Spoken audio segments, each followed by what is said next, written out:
bring this up. Get the dad glasses on. All right, and welcome to New Orleans by Night. Sorry for the delay. I'm Michael, he, him, and I will be running tonight. If you want to go down and introduce yourselves, let us know who you are. Hey, my name is Laura, also known as Tutu Who on most platforms. I will be playing Maxine, she, her of Clan Toreador. Allie or Jalapeno on most socials. Playing Celeste Corvo. She's Clan Tremere. I am Bran, known as Son of Asgard on TikTok, and then Asgard's D&D on most other social medias. I am he, him, and I'll be playing Connell, who is from Clan Gangrel. All right. It has been a little while, y'all. Do we want to go over what has happened since last? Well, since last we played, we want to go over what has happened in the game so far. I think we'd been about 3 sessions in after character creation. Yeah. Yes. Oh boy. Fucking. What do y'all remember? Then I will fill in what I remember. The So we have goddamn Amanda. Sabat. Goddamn Sabat. Well, as a reminder, if you open up that Millen note, you've got like at least the you've got a bunch of the characters and stuff that we have in there. We met with Got Amanda, who's our baby vampire. Our baby. yes, Baby. who lives in the abandoned firehouse with me temporarily until we find her a place. She Because I got don't taken like by people the being- Tremere. When his, Yes, she got taken by the Tremere. So she's being taken care of. Oh, not Tremere. Yeah, so that's Nosferatu. Tremere would be a little nicer as far as the accommodations. The Nosferatu are hiding her in the city because Poor baby. her father, the representative, is still in town. Yes.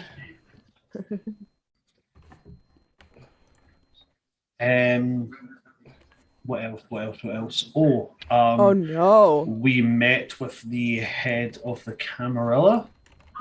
Romeo. In New Orleans, the prince. Yeah, Romeo, that guy, him, that face, that dude with the face. That face.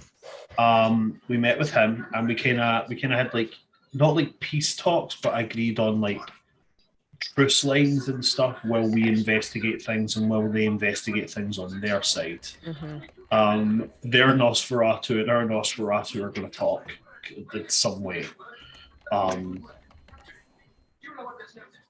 I've got my bobcat watching out for what's his face, what's the guy that I'm going to kill. Like, I don't care about what else happens. I'm going to kill this guy.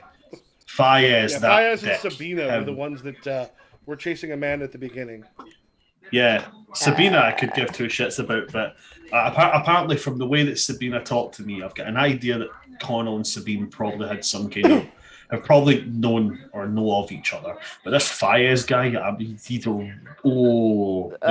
there's some things I'm gonna kill that guy. I'll hold him because he was a dick in my goddamn house. There she is. I found her. There she is. She's back. Yeah, on that Millen note, I've generally got Anarchs on the left and the Camarilla on the right. Camarilla. I'm going to start saying it like quesadilla. Quesadilla? Camarilla. Camarilla. I think that's actually how I thought that's how it was Camarilla. I thought was how it's supposed to be pronounced. Camarilla. Camarilla. I've never heard like it that way. quesadilla. Yeah, like quesadilla. Camaricha. I'm going to do it just to be a dick. I'm just going to pronounce it very aggressively Scottish. Camarilla. Camarilla. Is this the way to Camarilla? Checking if I'm right. I say it like Texans say armadillo. Actually, it looks like that is correct. Camarilla. Yes. It's his American pronunciation. It's taken, I think, from a. It's Italian. Yeah, I think it's Italian. It's from a book. There's the thing it's from. The Book of Nod? No. There's New Orleans. The name itself is actually, I think, taken from an Italian novel. Okay. Like Isn't it the lesbian vampire lady? The lesbian possibly. I do Oh not yeah. remember. Camilla? Yeah. Camilla? Camilla. Camilla. Right, aye. So this is it. Romeo was the guy that we met with. He's the head of the Camarilla Mhm. in New Orleans. Our leader, I don't think we've met yet, but we've heard her name. No, you Yeah, we hung out. actually, yeah, you met her because she was the one that basically said, "Look, we can't necessarily pop over officially." That was Oriane Bouchard. That was Oriane, yeah. Yeah. We hung out What in the else? cemetery for a bit. Oh, that was it as well. We found out that the Sabbat. I can't remember if we actually found out for sure or we're just heavily I think leaning on the idea that the Sabbat have got people on both sides. They've infiltrated the Camarilla and the Anarchs. I'm pretty sure we figured it out because there was if nothing else, the fact that a clan who is directly tied to the Sabbat changed Mhm. someone and tried to throw them in with the Anarchs means that they're getting sleeper cells in. Because basically. Amanda ended up finding out because she looked in a mirror and didn't have a reflection. She's Clan Lasombra. Mhm. Yeah. That was it. Yeah.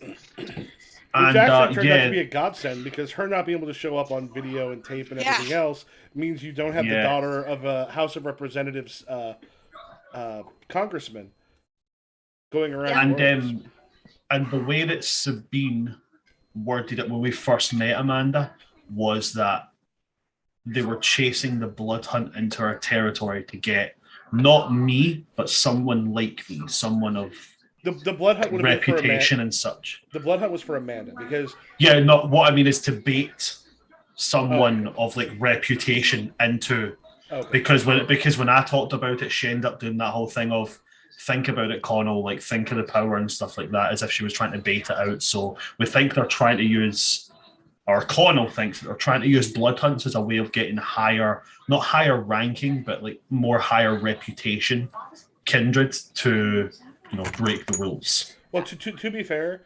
the Camarilla does that too because when a blood hunt is called, they will look the other way on Diablerie.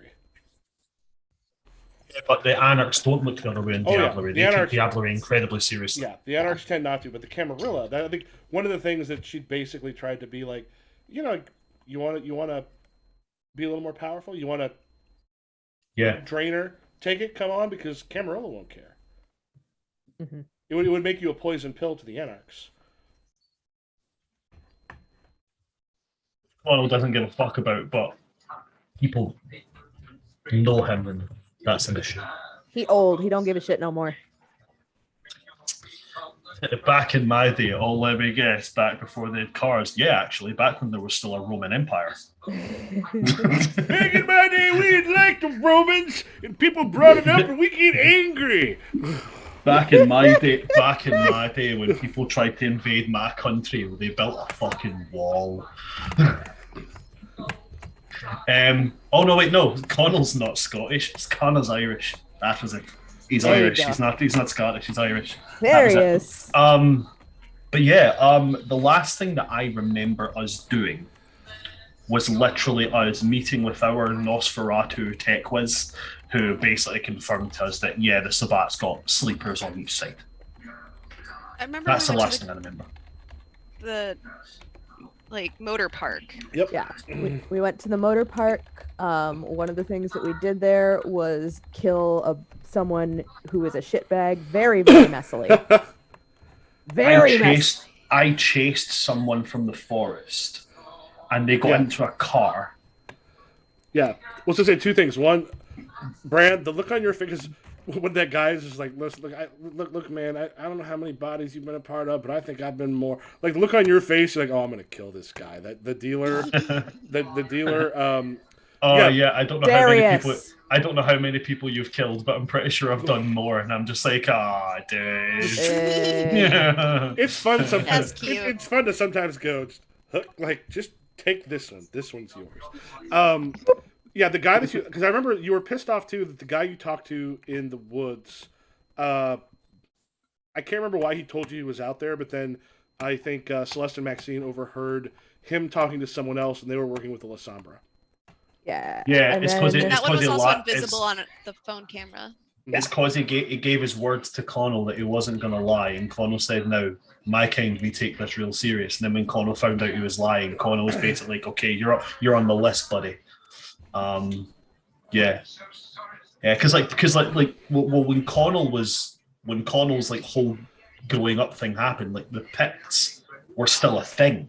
The Celts were still a thing, and like an oath was a very, very important part of that. So giving your word to somebody, then breaking it, like Connell's like, oh, now you gotta die, buddy. So yeah, Connell's got 2 people on his list. He's got insert random Lasombra and Faez. Yeah. Welcome to the list, baby. Y'all gotta die. Oh, and Connell has already killed 1 person. Completely drained a guy. Yeah, I remember that. At the motocross, Celeste and Maxine definitely did a little scouty scout and a little traily trail.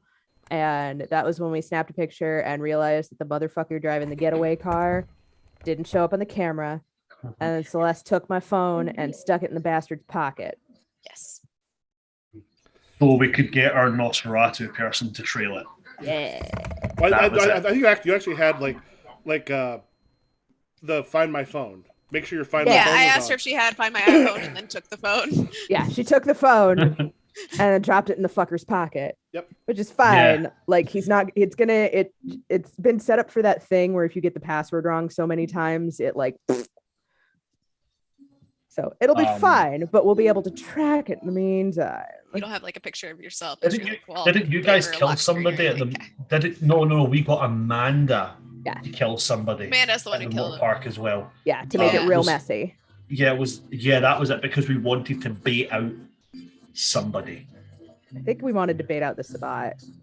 Yeah, just You basically put some rumors. I think the body was found there because you actually had the body found somewhere else. And that was the other thing. Are we not pretty sure there's also a hunter kicking about as well? That part.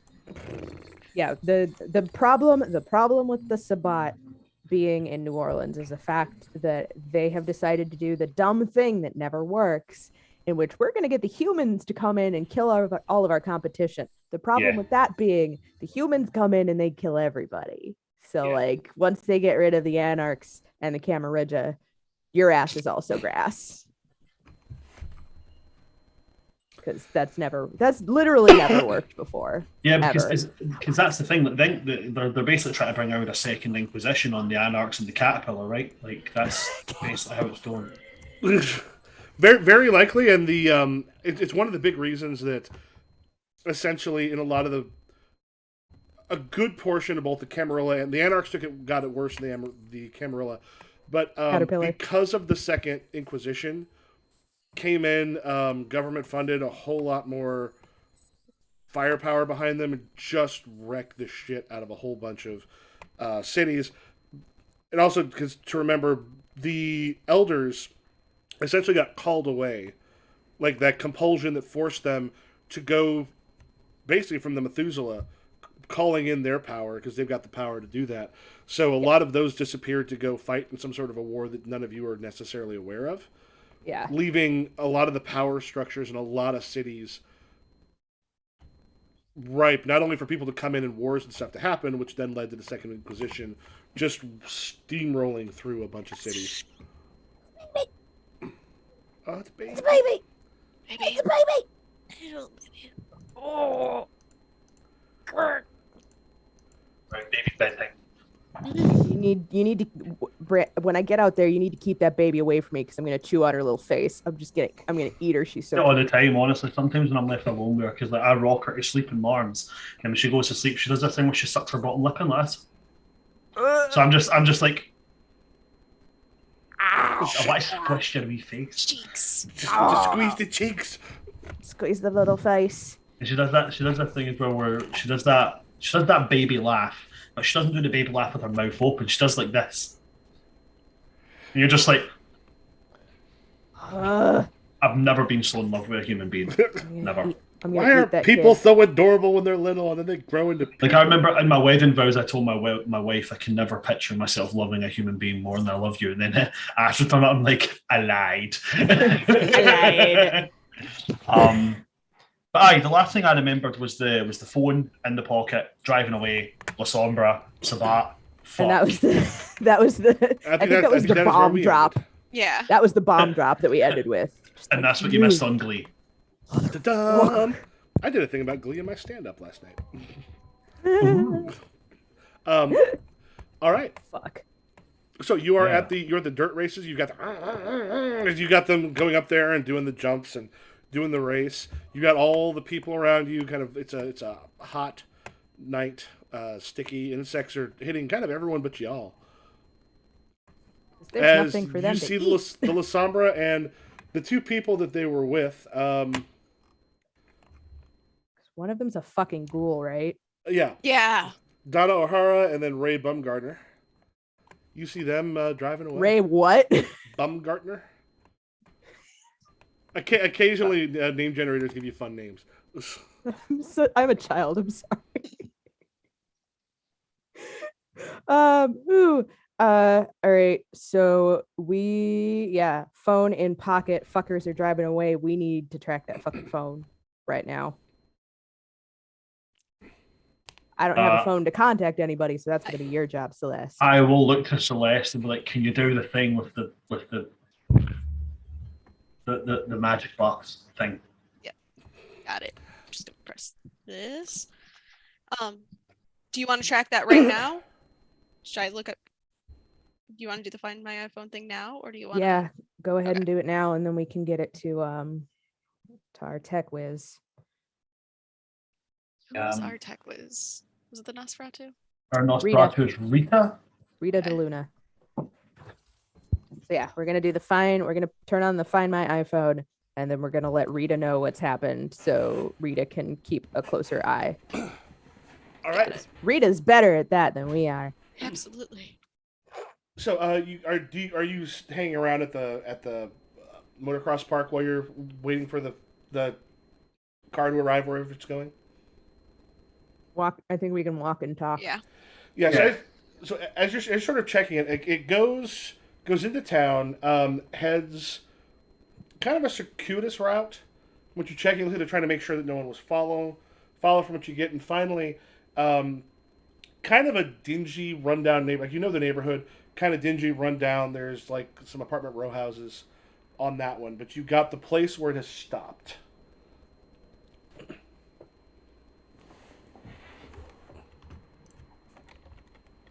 And it's one that's a decent way out from like the main strip.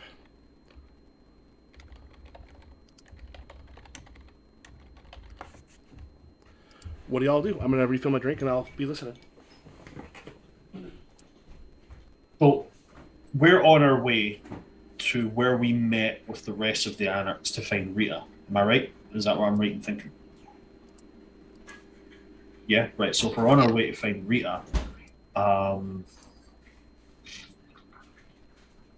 honestly, there's nothing that Connell could really do. He's no tech related until somebody goes, "That one, kill that." Connell's pretty much, unless you want me to talk to alligators, like. Here's the thing. We could absolutely get Rita to track, or maybe this is something that we need to go out and check on our own. I mean, this wouldn't be too hard to check on our own. Yeah, But just the Find My iPhone thing. Maybe we should keep this one on the down low and do it ourselves. Yeah. Okay. Michael, would I know if we can act on anything that we find without breaking any rules or laws or truce lines or anything? Essentially, like when it comes to Sabat trying to come in, Sabat are kill. Like, you can kill them to Heart's Delight because the Sabats essentially trying to bring down both. At least the Anarch and Camarilla are trying to keep structures that will be less possible damaging. The Sabat, part of their thing is moving it into. They cause a whole lot of problems. They bring in a whole lot of heat. Well, if we find Sabat here, I can just go ham. Literally nobody is gonna. If they are Sabat, if everyone's positive about that, then nobody cares what happens. Now, staking them and bringing them to someone who can try to get information out of them is a good idea. That's preferred, but do we have anywhere that we could go on the way that we could get a hold of stakes? Is that, or is it? So again, forgive my lack of knowledge about the Vampire the I'll go. Masquerade world, I'll but go. is I'll it is learn it, as, si- is it as simple as just grabbing a branch and snapping it and Yep. boom, steak? Yeah. Yep. Okay. Yeah. Let's So do that. on the way there, Connell's pretty much just going to be looking for any tree branch that looks like sturdy, and then just like taking it, snapping it like and um like kind of like dragging it along like the stones of the road Mhm. or along like a wall just to kind of clean up the edges of it, basically making a makeshift stake. Okay. He very pointedly only makes one, throwing away the other half, as in a case of like, if we're coming across the vat, I'm only taking back one.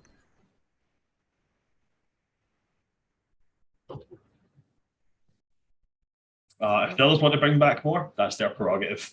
But Connell is very much a case of take no prisoners unless we need information, at which point take one prisoner. No, I'd say we definitely need at least one to bring back. Although Michael, remind me when you stake a vampire, you have to leave the stake in, right? Yeah, it essentially puts Yes. it puts them in a torpor. Just a minute torpor. Yeah. They're just about. It will kill some of them though. Oh, you've got a gangrel here who's angry and doesn't understand technology. He's been looking for this. He's been looking to vent frustration. He's cranky. I didn't get my cod liver oil this morning. You might have lived if I'd had a better day. Just saying.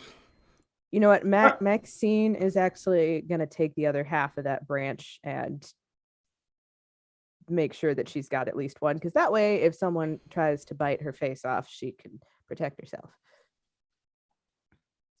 Okay. Guys, got got this. I don't need to get my hands 2 sticks. dirty. 2 stakes are all you need. Now, remind me for when we roll dice on this fantasy rounds, then we just click the little dice symbol at the side of what we're rolling and just, that's it. So the Yeet. thing to remember is when you are rolling, you you click first on a plus. So like you're rolling usually an attribute and a skill. So you click on the plus on one of them, and then you just drag the die. If you want to try it out real quick, then you just drag the die into So the if I was to chat go box. strength and brawl. No. It doesn't matter which one you hit the plus Oh, on. so someone's got, right, okay. And then I drag that. 1, 2, 3, 4, 5, 6, 7, 1, 2, 3, 4, 5, 6. Right, got it now. And it'll automatically do your hunger die. Right, okay, cool. Got it. And leave and tell you. And like usually I'll be like, I'll set up what the difficulty is. Yeah, if everyone else, if you want to just try it real quick, just remember how to do it. Just if you're rolling 2 things, plus on one of them, just grab the die on the other one, and then drag that over to the chat box, and then just drop it. Cool. And if it's above a 5, it's a success. Below a 5, it's a fail, right? If you Learn. remember if it's a 5 or a 6 offhand. Here, let me look at my cheat sheet. I have a couple different. Yeah, a 6 plus is a success, and the number of successes you have can add up to things.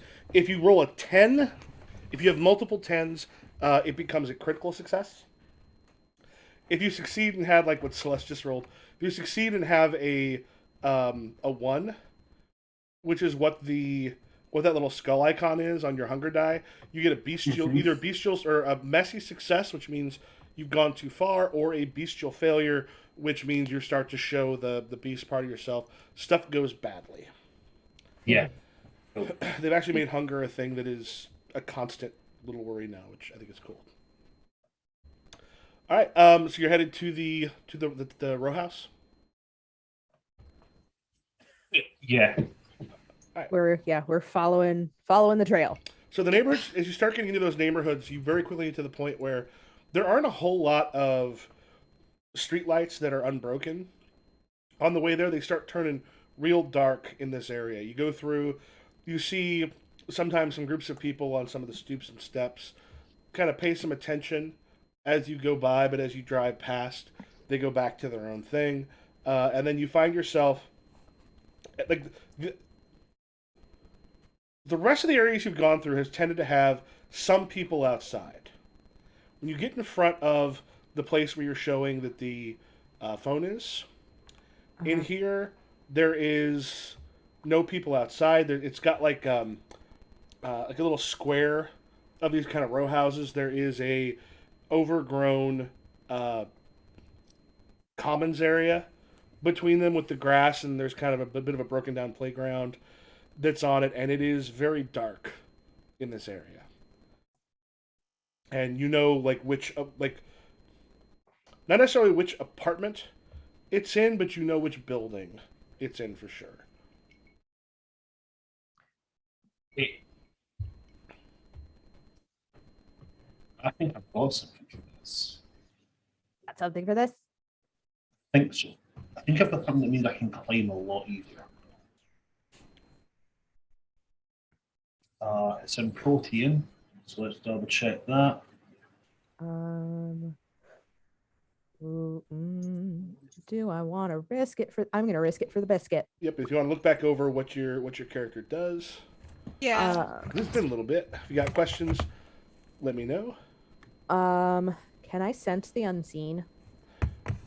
Let's take a look at your.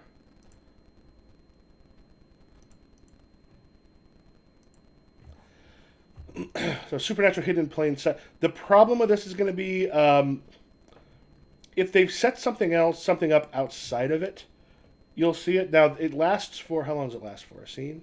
I don't know. Oh, it's passive. Yeah, so there is no rouse check. Basically, attuned to dimensions beyond the mundane line, since presence otherwise hidden from the naked eye.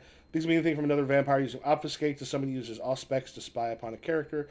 Dormant bloods. So, like, when you see something, like, you'll essentially be able to detect things when a supernatural thing is hidden somehow in plain sight. So, because it's a passive, and I will just double check this real quick. Because it's a passive, it will essentially work. I think it's just permanently on. You don't actually have to have. Oh, really? I'm just going to double check because it has been a little while since we looked through the stuff with the system. It's been a while. Been a while since I first saw St. John. Been a while. Because I believe the passive is just considered sort of an always on thing, and you just roll it when you need to. So what I'm gonna do is, fortunately, the search in that PDF sucks. So for right now, we'll just go with that. I'll double check and see if it's something different later. I don't think it is though. I think that's how it works. Because you do not have to do a roll for to see essentially if your hunger goes up. Yeah. I'm checking here. Yeah, so you've got that. Anybody else have a question on your stuff? I'm trying to figure out where it is, but I can't seem to find it. If you go into is it other for? So yeah. I've got. I'm looking for weight of a feather. I can't remember what it does. Is that in your advantages and stuff? It's in disciplines under protein, but when I look at protein, it doesn't actually. Do you have it underneath? It should be. Let me bring you up. The joys of technology. Oh yeah. Yeah. I'm showing under protein. Did you see weight of? Do you see weight of a feather there? So I'm looking at hit the. So I'm going to disciplines. Then I'm clicking on powers. Oh no. Go to your character sheet. Okay. If you click on other. Other. Yeah, I'm on other, and then I see weight of the feather. Yeah. I'm trying to figure out what it does. Oh, click on the red. Anytime you got that, click on the red dot. It'll pop up the information from the book. Sweet, got it now. Yeah. So anytime you're unsure, the nice thing is those red dots. You click on those, and it'll bring up a thing that'll say, "Hey, by the way, here's what your thing does." Right. Okay. Well, that's exactly what I was looking just to double check. Yeah, basically just means I've got a bit of an extra. If I've got time to prepare and I fall, if I'm successful on a wit survival check, I don't take fall damage. So I might attempt to scale the outside. Because I've also got Cat's Grace, which is a passive, which means I think it's advantage on checks to keep my balance. Yeah, you basically automatically pass any dexterity or athletics base roll. You need to keep your balance. Yeah, so basically, anytime you're on something where the balance could be a problem, you will keep your balance. Yeah. So I'm going to first off, I'd be asking Celeste because she's the tech one, and very much in his older grandpa style way. Like, are we there yet? Are we any closer towards these arseholes?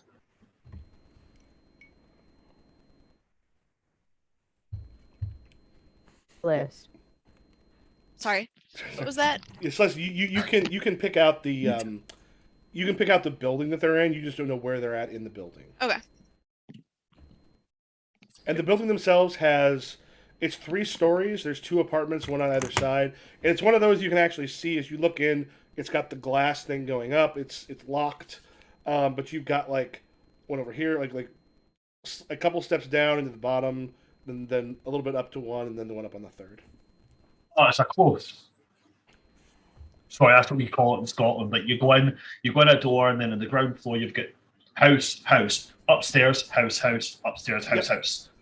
We call it a close. Right, cool. I live in one. I live in one of them. Right, smashing. How do we get in? Is it one of these doorbell things like you buzz? Do we want to announce our arrival right off the bat? I don't think we or- want to be announcing that we're here. So let's try to do this carefully. So do I just smash the window? Is that what I'm doing? Or Is there any way we can make sure there isn't an alarm system set up? On the one hand, looking around, there's a good chance there's not like the area around here is not particularly well off. Yeah, but if someone's been using this as a base of operations. Yeah, so if someone wants to make a tech roll. I will leave that to you guys. Technology. I don't have anything in tech. Would that be intelligence? I've got intelligence. Yeah, it would be intelligence plus tech. Okay, well that's gonna be fuck all for me, but I'll try it anyway. Yeah, I've got a 4 in total. I am We- not good. Can we at both anything. try, or can I give in this Celeste case, an extra dice? Just one person will try. Oh god. Yeah, this one you can't necessarily help so much while they're checking, but Celeste will be able to check.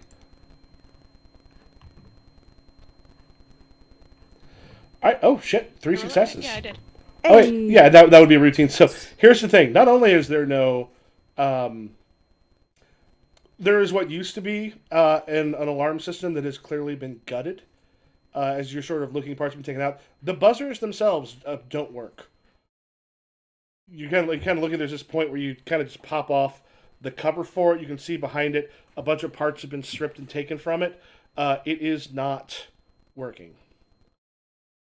So like the buzzers don't work and there is no alarm. The lock has been replaced several times. It looks like at some point they've essentially tried to probably break it open so friends could come and visit without a problem. There has now been a metal plate that has been put on for the lock to make it so that the door itself does not open easily. Applicable Mm-hmm. to someone who has some larceny. All right, I'm gonna you get a try larceny. Yeah, I got larceny. Do it. All right, go Break ahead. that shit. Use, Deal. I think manipulation and larceny. Or no, I'm sorry, not manipulation. Dexterity and larceny. Oh, ignore that then. Oh, sorry. Burp. Nope, you're good. Sorry, larceny and what? Dexterity. Dexterity. Lighting is a I bit think of a I picked problem here. Stamina? Nope. I did pick stamina. What? Tiny little buttons. This is enough. Oh yeah, because it would have been a routine, not a straightforward. These are cheap locks. These are locks you have dealt with before, so you only need the 1 success. However, oh no, you disappeared. Yeah, it does not end up being a bestial failure because you got the 1 there. However, you did get a success. That's all you needed. Okay. Yeah, you kind of just go through. It's the cheapest kind of lock that they have available. You know how to pick these. Even in the dark, you were worried a little bit about just picking it out, but then and open up the door. You have 6 apartments here. You can hear sound coming out of like a TV coming out of the one on the in the middle on the right. The other ones you're not getting any other sounds from. Now that we're closer, are we able to get any more information about where the phone is, or is it still just like it's in this apartment somewhere? It doesn't bring you down quite that close. Okay. It's just like the dot is just here in this area. Well, I mean, probably the one with sounds if they're just getting back here, right? Or you could just call the phone. Or we could just call the phone. I'll call it. Okay. Yeah, as you just call it, you hear from the upper left apartment, like you just hear, what the fuck is that? Goes, answer, answer, and there's just this moment where it kind of goes through and goes, who the fuck is this? Trying to reach you about your car's extended warranty. I was just about to say that. I was just about to fucking say it. It just clicks off, and they go. You can kind of hear. Like, I'm assuming you're heading up and listening. Yeah. You just hear one of them just goes, "Fuck! I somehow called this. This isn't my phone." And you hear someone like you do two things. You hear someone just goes, "You got someone else's phone," and then you hear a thump, and then with a little bit of a crashing, tinkling sound, which is probably your phone. It's fine. Can I hear what house they're coming from? Oh yeah, it's basically the top floor on the left. I would like to go up to the door and knock. Yeah, and then there's And then I specifically want to listen to see if I can figure out if their footsteps get to the door. Not open the door, get to the door. All right, make an awareness roll. That would be awareness. Wits plus awareness. I'm assuming Celeste and Maxine are following, but we're not going to stand right behind Connell. We're going to be like, if he's in front of the door, we are next to him against the wall. Yep, exactly what I was thinking. Okay. My rolls on this always suck. That one actually would have been a straightforward. I forgot to do that. Would have been a straightforward. The one thing you do hear is you do hear though, like you're not quite hearing the footsteps because there's some carpet. You hear at one point you hear, and then carpet, and it's like you can't quite tell, but you hear one of them just go hit the lights. As you look down underneath, you see not all of the light that's coming on from underneath the door, but most of it goes out. It gets cut quite a bit. Okay. Then I want to kick the door in. All right, go ahead and make a, what would that be, strength plus athletic? Sprawl? The brawl work here. Right, that's 7 dice. Come on, I got to do something good here. That'd be still straightforward. All right, success, margin of success 1. As you kick it, like, you don't see the look on his face, which is probably a shame. You definitely see his arm come around the door as it just... it doesn't come in with a huge amount of force, but you definitely have knocked one of them back. Ray Bumgardner is the one who ends up or not Ray, I'm sorry, the other one. It's a broken nose, basically. Oh yeah, no, it's the other one, Donna O'Hara. Just boom. O'Hara. Irish. Cool. Okay. It's only room for one Irish person in this male vicinity. And the thing is that then the darkness behind them is incredibly thick. Shit. Okay. Magical. Goddamn! Why does magical darkness exist everywhere? I fucking hate it. Now, your thing. So I would say, Maxine, the thing that you actually get to see, because your thing, I don't think it would let you see through it. However, no. What you kind of clearly see is you see for a moment. You see the guy that you saw because sense the unseen. It's more hidden in plain sight. Yeah, I think this is because this is obfuscating with actual magical darkness as opposed to just invisibility or something supernatural being hid. But you see for a moment, like in that darkness, you can see the guy that you saw in the car, and it's just like from him, this billowy shadows are just kind of coming out and filling up a good like, chunk of the apartment. Would there? Okay, two questions. Mhm. Two questions here. One, this neighborhood is shitty. We've established Oh, yeah. that. Is this the kind of neighborhood where gunshots would not be out of the ordinary? When you drove up, if gunshots happen, the chance of someone calling anyone, if they're not directly involved, is probably fairly low. Okay. The chances of someone showing up are probably less. What are the chances that we would allow Maxine to have a nice little 22 in her boot? Why would you not have a 22? Of course you have a 22. Okay. You Is there have enough weapons? time? Is there enough time for me to pop a shot off? It'll be difficult because the like as it gets like kind of you got to sort of see through the door, catch him. For this one, let's go ahead and I need to pull him up. You're gonna have a minus 3 to with. Let me just double check with.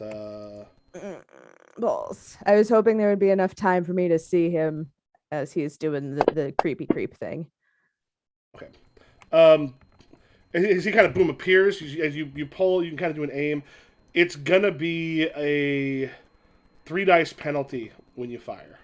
Oh, motherfucker. It's a big penalty. That's a big fucking penalty. I'm in front of you as well, so Yeah, Cox. Okay. Connell's the brawler. I'm gonna let Connell. Why am I fuck? Son of a bitch. I'm gonna let looks Connell. like we're doing this the old-fashioned way. Yeah. We're gonna let Connell do the wet work, but Maxine is going to post up with a nice little defensive position. Mm-hmm. And if someone that is not Connell comes out of that door, she's gonna shoot out their knees. Okay. We check one thing real quick because I'm looking at how to actually do that penalty in. Yeah, it was a big fucking penalty. Yeah, it should essentially just remove 3 dice from your pool. I am not 100% Well. sure. Let me check something. That would be dexterity. Yeah, no. If that's dexterity and firearms, that only gives me 3 dice.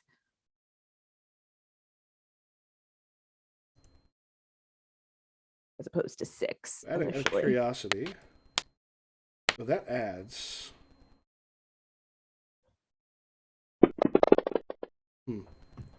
Oh, modifiers down here. Okay.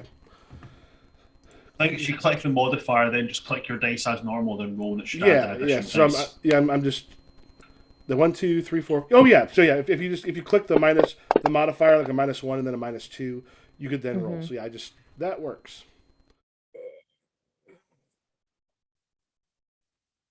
No, I'm gonna be smart and play defensive and shoot any kneecaps that come out of the door that don't belong to Connell. Okay.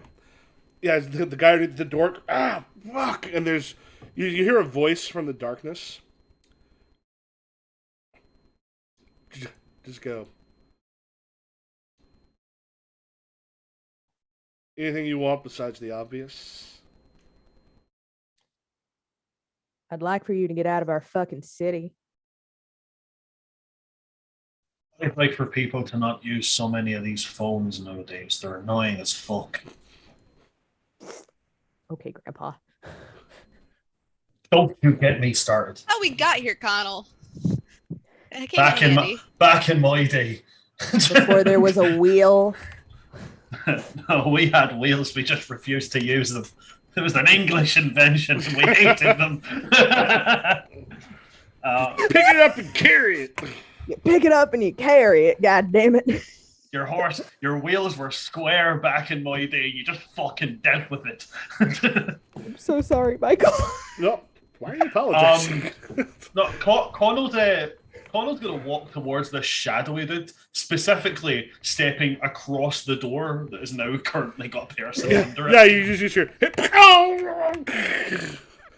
When I get to about where his face would be, can I like stomp? Yeah, go ahead and make a strength and brawl. Oh yeah! Oh man, I love making strength and brawl checks. Oh, So rude.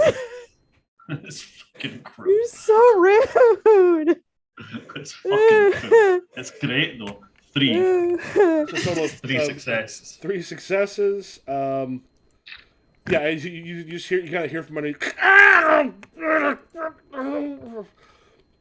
And then just from the darkness, you hear another voice. This is actually the.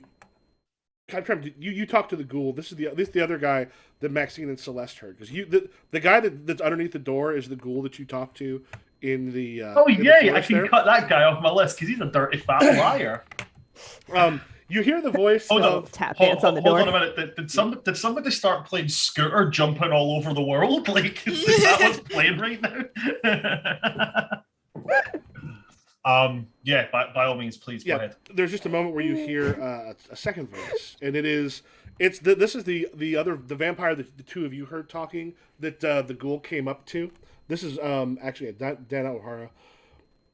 Just kind of come through and goes, plans we had didn't seem to work, so I think we're heading out of town once the sun goes down.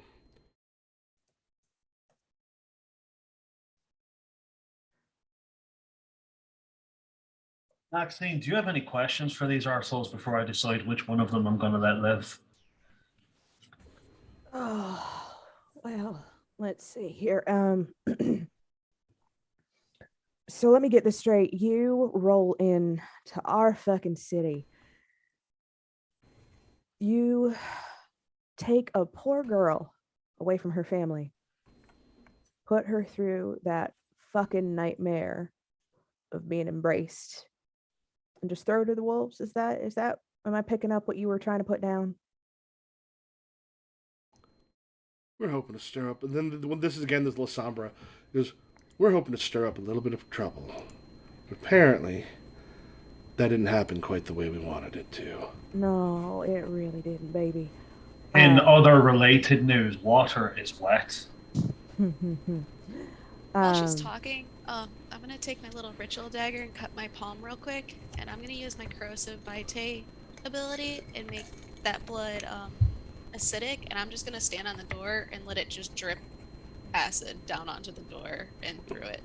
Okay. I mean, Connell probably finds this creepy as shit, but as a lover of all things blood magic, I'm just like, Oh.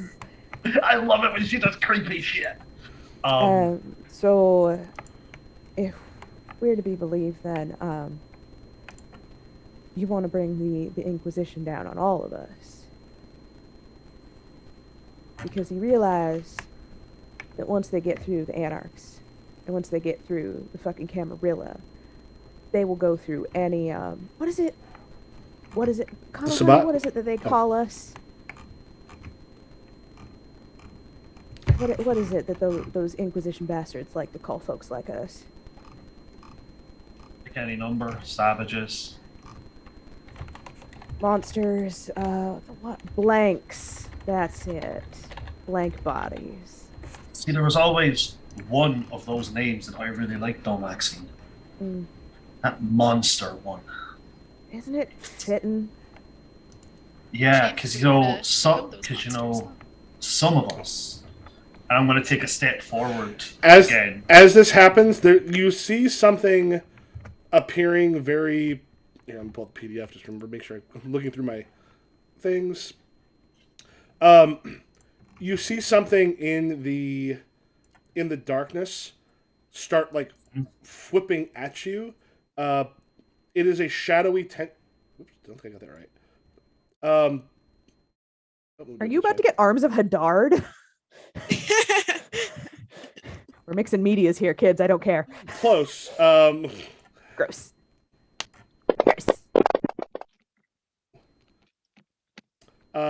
It's actually Arms of Ahriman.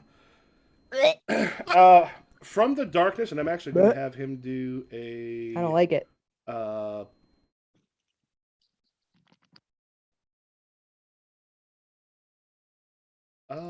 think I'm doing this correctly. If not, I will redo it.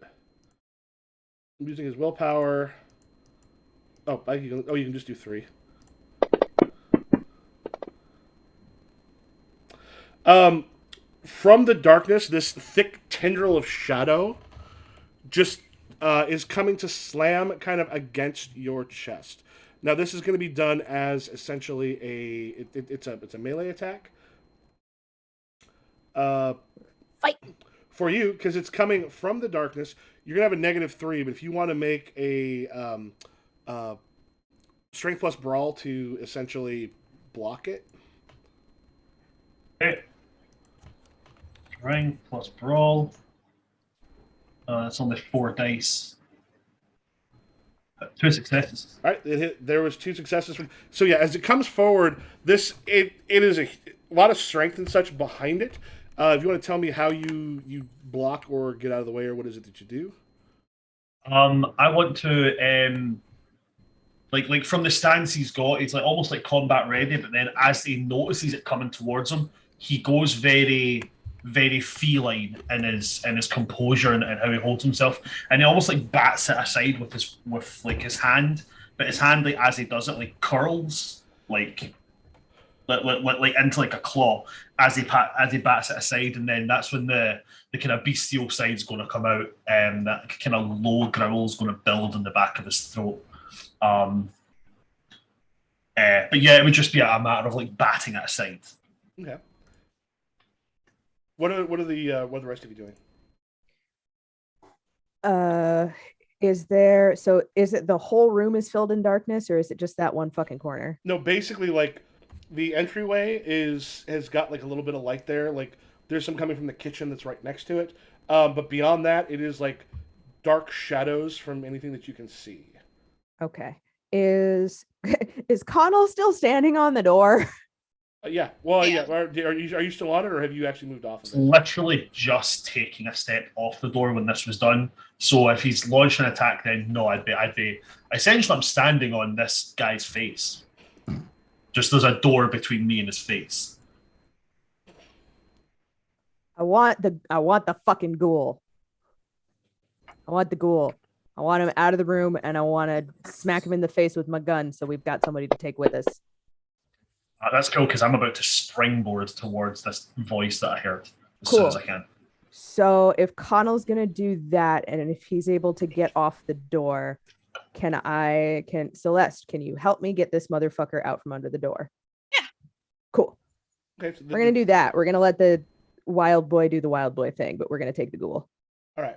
Okay, so yeah, that's what as you leap forward. So you're gonna actually hear. Whoops! Did that do the right thing? Oh, it looks like you can just do a long click on it too. Actually, it was gonna be. Did that do the right thing? No. Actually, it was gonna be a little more difficult for him. You hear some scrambling, and then there's like a something hits a wall, and then like you almost hear a bit of a roll as they kind of hit a wall and then bounced a little bit off of what sounds like a hallway, but you actually can hear pretty well, which will take the negative if you're going after the one that you heard down to a -1 instead of -3. Yeah, I'm just springboarding in that direction, like full on crouched, like the very feline aspects of him come out as he like spring like hands out to grab, and I'm pretty much going for the grab and bite into. If I grab this, whatever I've grabbed hold of, I'm biting. Yeah, okay. I'm chomping down. All right. Connell is, as you've said, Connell is aware that killing Sabat is fine, so he's like, yeah, I'm going to benefit from you, but I'm also going to make you hurt. All right, I think that's probably also your dexterity plus brawl in this one. Trying to pick it out of the dark. Dexterity plus brawl. I think dexterity here is you're trying to pick it out of the darkness. All right, if you can even do awareness plus brawl. I think either awareness or dexterity could work. Come on, buddy. Okay. That is 3 successes. 1 was a 10. Okay, and I would say, did you do the minus what I said 1? I did the -1 dexterity plus. Oh yeah, dexterity plus brawl. Oh, yeah, brawl is a +3, and dexterity is 3 for me. So cool. I'm seeing where that's at. Good to know because I forgot to do that. He still would hit the thing. Yeah. So as you kind of, it's completely dark, and like as you kind of get into it, the darkness itself is kind of moonless night. Like you know that there's light sources that you should be able to see through windows and other stuff coming in. But there's nothing. So you kind of like bounce off of a wall, and as you hear The person struggling who is hit slammed into one of the walls, and then made his way into the hallway. You strike him, and he's not ready for that. So as you slam him into the wall itself, we'll have him take. Oh, yeah. Dara would have been the one that actually took the other ones. Bring up Dara. That's 3 points. Yeah, as you kind of. He slams sort of into the wall, and then he goes down. He is on the ground. And from my leap towards him, am I able to do I can I grab a hold? Like, yeah, you kind of bite. As you sort of bite in, and there's just this point where as he calls out, Aiden, Aiden, and there's no response seems to be coming back. Can I tell if I'm biting a human or a vampire? Oh, there is when you bite into a vampire, there is a specific taste. Now the thing is, you probably get a little bit on your tongue. You don't necessarily want to swallow the blood because blood bond can be a problem if you get too much. Like if you drink from the same one multiple times, but it's enough as it sort of oozes out there. This is definitely vampire blood. It's a lot more powerful. And so just to clarify, just because I know Connor would know, but just so I know, diablerie of any kind is frowned on by the Anarchs. Yeah, like it's killing is one. Like killing is one thing, but the biggest worry for a lot of people is Anarchs in particular, because the Camarilla can kind of keep their people a little bit more in line, and like they at least sort of see each other and have more stuff. The problem with the Anarchs is they have a tendency to, not follow the rules that they should. That are kind of put out there. So the problem people have is once people start doing diablerie and getting that taste of power, it is not unusual for someone to want to keep becoming more powerful in that respect. So the Anarchs have a tendency to look at it as a slope down to being a danger to those around you. So again, to extend the question, if I was to diablerie this fucker right here, I'd basically be hunted down, is what I'm kind of getting. But he's also Sabat. Yeah, it's Sabat. The thing is, you might not get hunted down by it, but the amount of trust people have in you would probably dip quite a bit because once you've had that taste, you kind of crossed a line where it's that sort of poison pill thing. The Camarilla can be a little more accepting in certain cases, usually blood hunts. But so I don't know what to do here, guys, because Connell, here's the thing: we need at least one of them to take back. I don't know if we're going to be able to get to the motherfucker who's causing the darkness. / what did he shout? Aiden. You go Aiden. Aiden. All right. Okay. There's also a bunch of humanity lost that comes from killing and diablerizing someone. Right, in this instance, I think Connor would probably think better of it. But I'm killing if this is a Lasombra vampire, he's killing this guy. Like he's going for the kill. 100%. I just worry the ghoul doesn't know a whole lot, so then we're down to dark. Yeah, they're taking away my fun. But we need to do shit. Well, the question is, okay. Then trade off. If I stake this Lasombra, I'm draining the ghoul.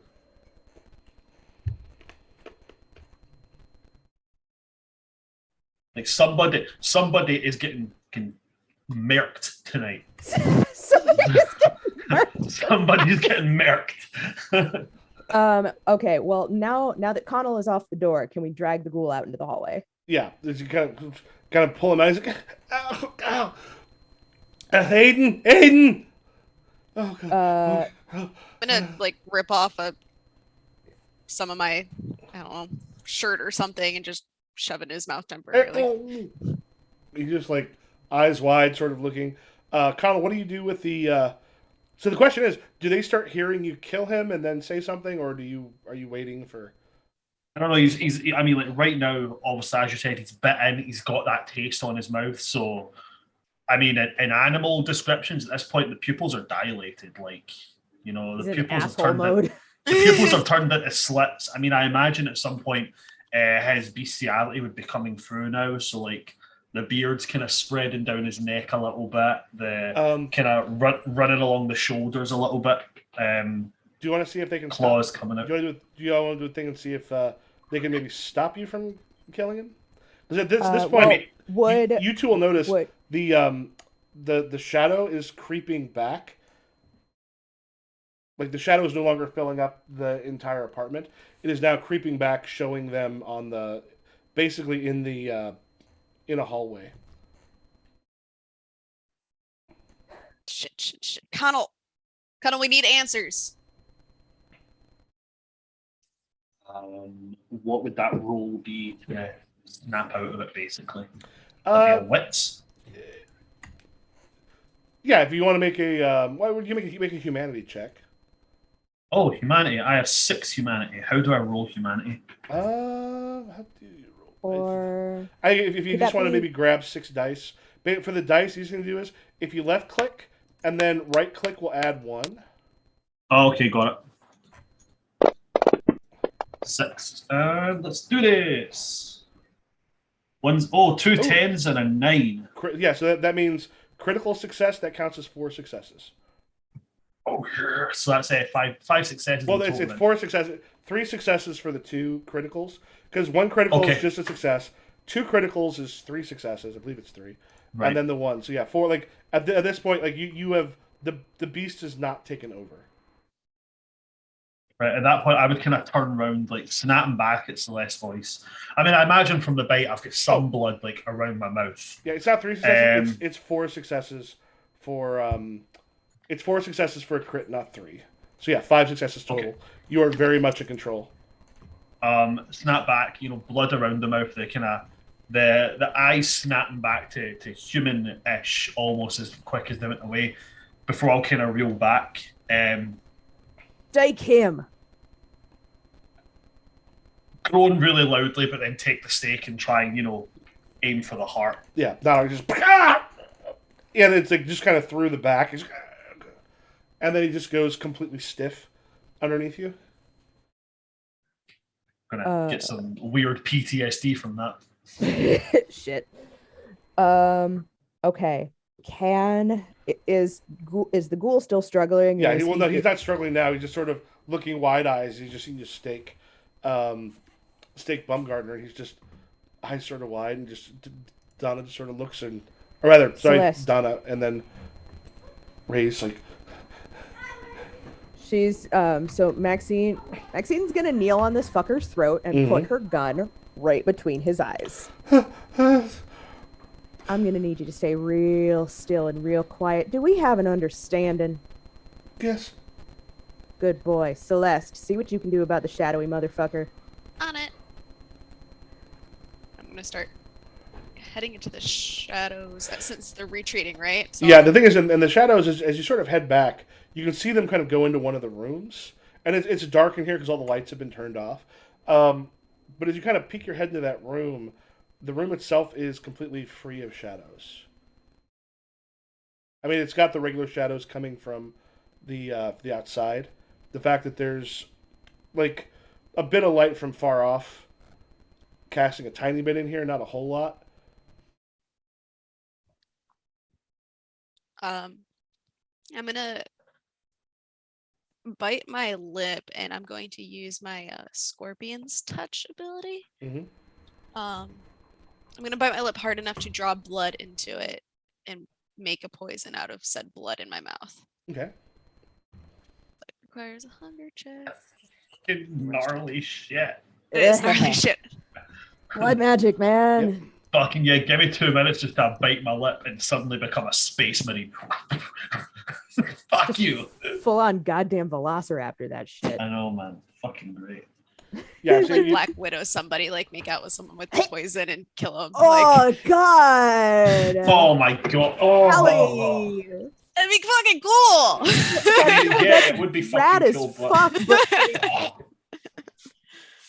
that's metal. And also, that's it's really hot. You spit in my mouth and. Never into why that does before, but why does kissing you feel really warm and? Oh man. This is Oh, what happens fucking when we don't great. get to hang out. Yeah. Yeah. We got to get all the Those stupid out in one pent go. up- when we're making Right. out, So getting all tingly so Celeste is in creepy room doing creepy shit. and I'm huddled over a now staked Lasombra, and Maxine is currently doming somebody. Cool, Mhm. got it. We There's got a this. little bit of gunplay. all right. Never hurt anybody. Celeste, so the room itself, you kind of come in and it's this is a bedroom that has been furnished. Like this is the stuff that came with the apartment. There's almost nothing else on it. You also don't think that they were sleeping in this room because it was a vampire. You've got the windows usually all done up so that there's not light and such coming through. So they were sleeping somewhere else. And also, we'll say one thing, Connell, where you're at, you kind of look in. You can see that in the living room, there's been tinfoil and a whole bunch of other stuff put in front of the windows to block anything coming through. Yeah. Window is open a crack, like literally a crack uh, in the bedroom, but as you're looking around, you're not seeing anything in here. There's no weird shadows or anything else. Fucker. Just a crack though. I'm gonna look out the window. Can Lasombras turn into fucking smoke? No, Lasombras can turn into shadow. Fucker! Oh, Cocksucking son of a bitch! Um. Yeah, let me do this real quick. As you look out the window, you're looking through and you're not seeing. I mean, granted, it's very dark in this area and such anyway. You're not seeing anybody walking around or anything that you can see. shit.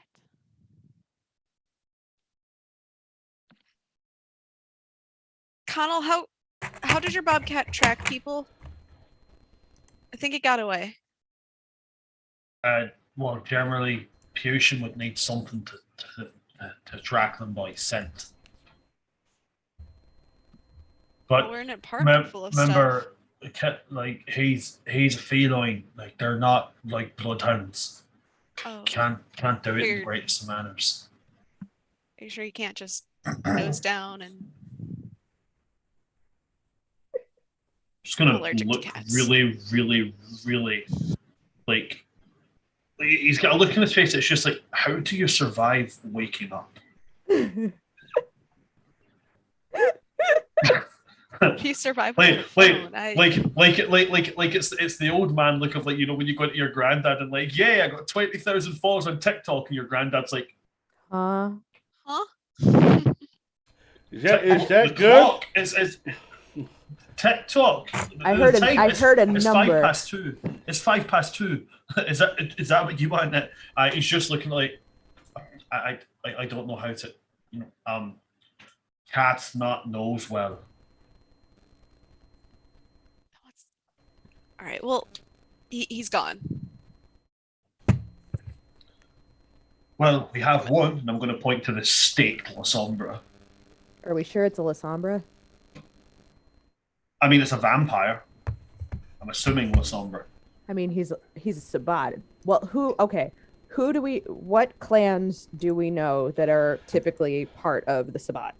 Sabbat have a couple clans that are sort of typically the part of them, but they also have what are called the anti-tribu, or anti-tribu, essentially those that have left the other clans and joined the Sabbat, and very often they kind of leave behind aspects of their clan to. You know that there's paths the Sabbat take that alter things about them. However, how much that happens, you're not entirely sure. And there's no way, like, I can't see any like distinguishing marks on him that might signal a clan. I mean, if you're kind of looking over, definitely does not seem to have the beauty or something that a Toreador might have. Doesn't have that kind of often a little bit animalistic bit that you'd see in the Gangrel. Looks rough. Could be a Brewhawk anti-tribute. Could be something else. It's a little hard to tell, but I take out my phone to check the camera on it. he shows up.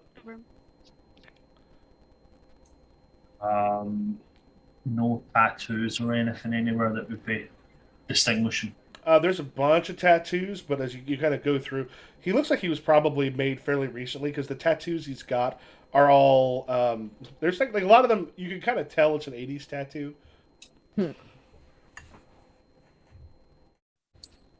Okay, Fun. so he might not be Lasombra. Okay, cool.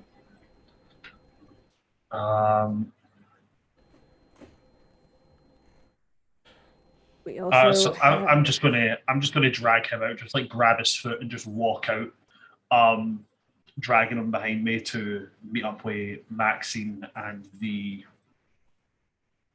girl. at this point in time, is there anything that would suggest that anyone else in the building is coming to investigate, or is this very much you hear shit, you don't hear shit neighborhood? Yeah, you do hear that the sound you heard from below it as you went through it sounded like video games coming through. That has stopped. You do notice very distinctly that there's no lights coming from any of the doors, and it seems very, very quiet right now.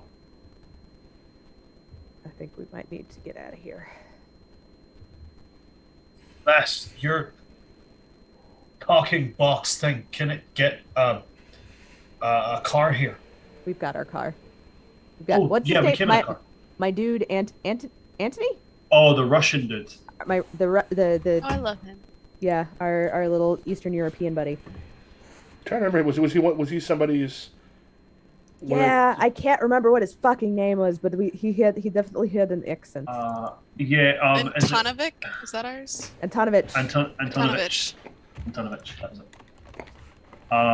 Can we expeditiously move this little caper to the car? I'm gonna spit out my poison blood on the ghoul's arm while we're walking, so Just- I'm not awkwardly walking Oh around with God! that in my Like mouth. this, He's still got Antonovich. fucking. Is Antonovich anywhere in the He's having a rough day. thing? Because I'm not remembering him. Hold on. Yeah, he's actually a written out NPC. He's the I don't. He was your muscle at the club before, just kind of. Oh, Marcus. Is it Marcus? He was the bouncer at your Marcus. first club. Hold up. Right, Maxine. We've got bouncer at Old Club. We've got Marcus, Aurelius. There was I had an Eastern European dude. Drive us places. It's possible it was a character that showed up who I just am not remembering because it's been a while. Yeah, because he came in and he like had a drink and then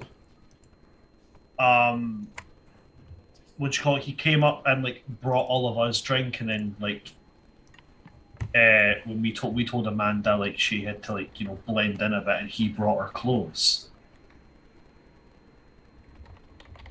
I can't remember. I'm pretty sure it was Antonovich or Is something like Antonovich that. the driver? Yeah. Yeah. But he was definitely Maxine's. I don't know how else to say it. Bitch boy. Yeah. Yeah, because you drank from him as well, did you not? Like, No, Yeah. that was one of my regulars. That was Ah, Harry. that was- Oh, Oh, here he is. Here he is. I just put someone in there. Renat Antonovich. Oh, Renault. Where is he at? he's in the NPC board.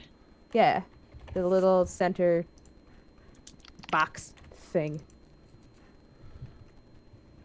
Oh, there we go. Okay, I was looking for a thing. Yeah. Oh, the Russian informant for your domain. Oh yeah. Yeah. He's just sort of out there. It's like as you're sort of waiting, he just kind of like head out the car and goes, "What? You're bringing these dead? That's a dead body. You're putting a dead body in here?" And as I recall, did he know you were vampires? I think so. I think he's like the vibe was- that I got was that he was working for us willingly. And Yeah. but like maybe he didn't know the details of it, but Work. I think you get out of that note so I can. I think the way I'm Probably just- remembering it, and I don't know if it was about him or somebody else, but I'm pretty sure he said something along the lines of, "He's not aware we're vampires, but he's aware we're something." Okay. He knows that there's Like as if we're if we're some kind of like cartel or something like Okay. that. I don't know. Like, I feel like he knows that there's woo-woo shit going on, but he's like, they pay me enough, I don't really care. Yeah, there's this moment he just sort of looks out and goes, "Did you put a stake through that man? no, he fell on it. We're bringing a dead body in my coterie. He's going to bleed all over my." They, Renat, honey, don't I know you keep that tarp in the back seat? of course, so I don't have a tarp in the back seat in case. But you know, all right, just wrap it up. Make sure nobody sees. Quick, like. Very quick. Can I? Honestly, we could probably weekend at Bernie's that fucker. Can we just weekend at Bernie's him? The ghoul as well. The ghoul I distinctly want to put in the back seat next to me. Okay, he's just very quiet. It's just. Yeah, he needs to be next to Connell. Do you have the other one in the trunk? The Can we put him on the floorboard, like in the back seat? You can, it I won't be don't want Sit comfortable. next to him. I don't want to lose sight of him. Is the thing. You can. It won't be terribly comfortable in the back, but Whatever. That's fine. I don't need to be comfortable. And in fact, if it makes it less comfortable, that's better. all right. You head off, and it's just going. Oh man, if they put the stake through him, your friend, if you not keep this guy alive, this guy looks like he'll faint at the. He's kind of looking in the rearview mirror. Looks like he'd faint at the heartbeat. Well, that's kind of what we're hoping on. Renat, remind me again, how much am I paying you? Are you paying me enough for me to shut my mouth? Yeah, that's the question, I suppose. I suppose yes. She should pay you more, really. I agree. No, You've been driving us around, plus the You gas know what? prices are going up. Your friend really. is wise. I was thinking it was time to review and consider your bonus for the year. So come talk to me tomorrow night and we'll figure something out for you. The ghoul. Mm-hmm. Can I see if he's got a broken nose? Oh yeah. Okay, I'm gonna kind of look over at him and be like, "Huh, I remember your face. You lied," and then I'm gonna flick his nose. Ah! I'm like, "Oh, quit your fucking whining. There's 206 bones in the human body, and that's one. I can start breaking others." Not actually a bone. It's made out of cartilage. I'm gonna elbow him.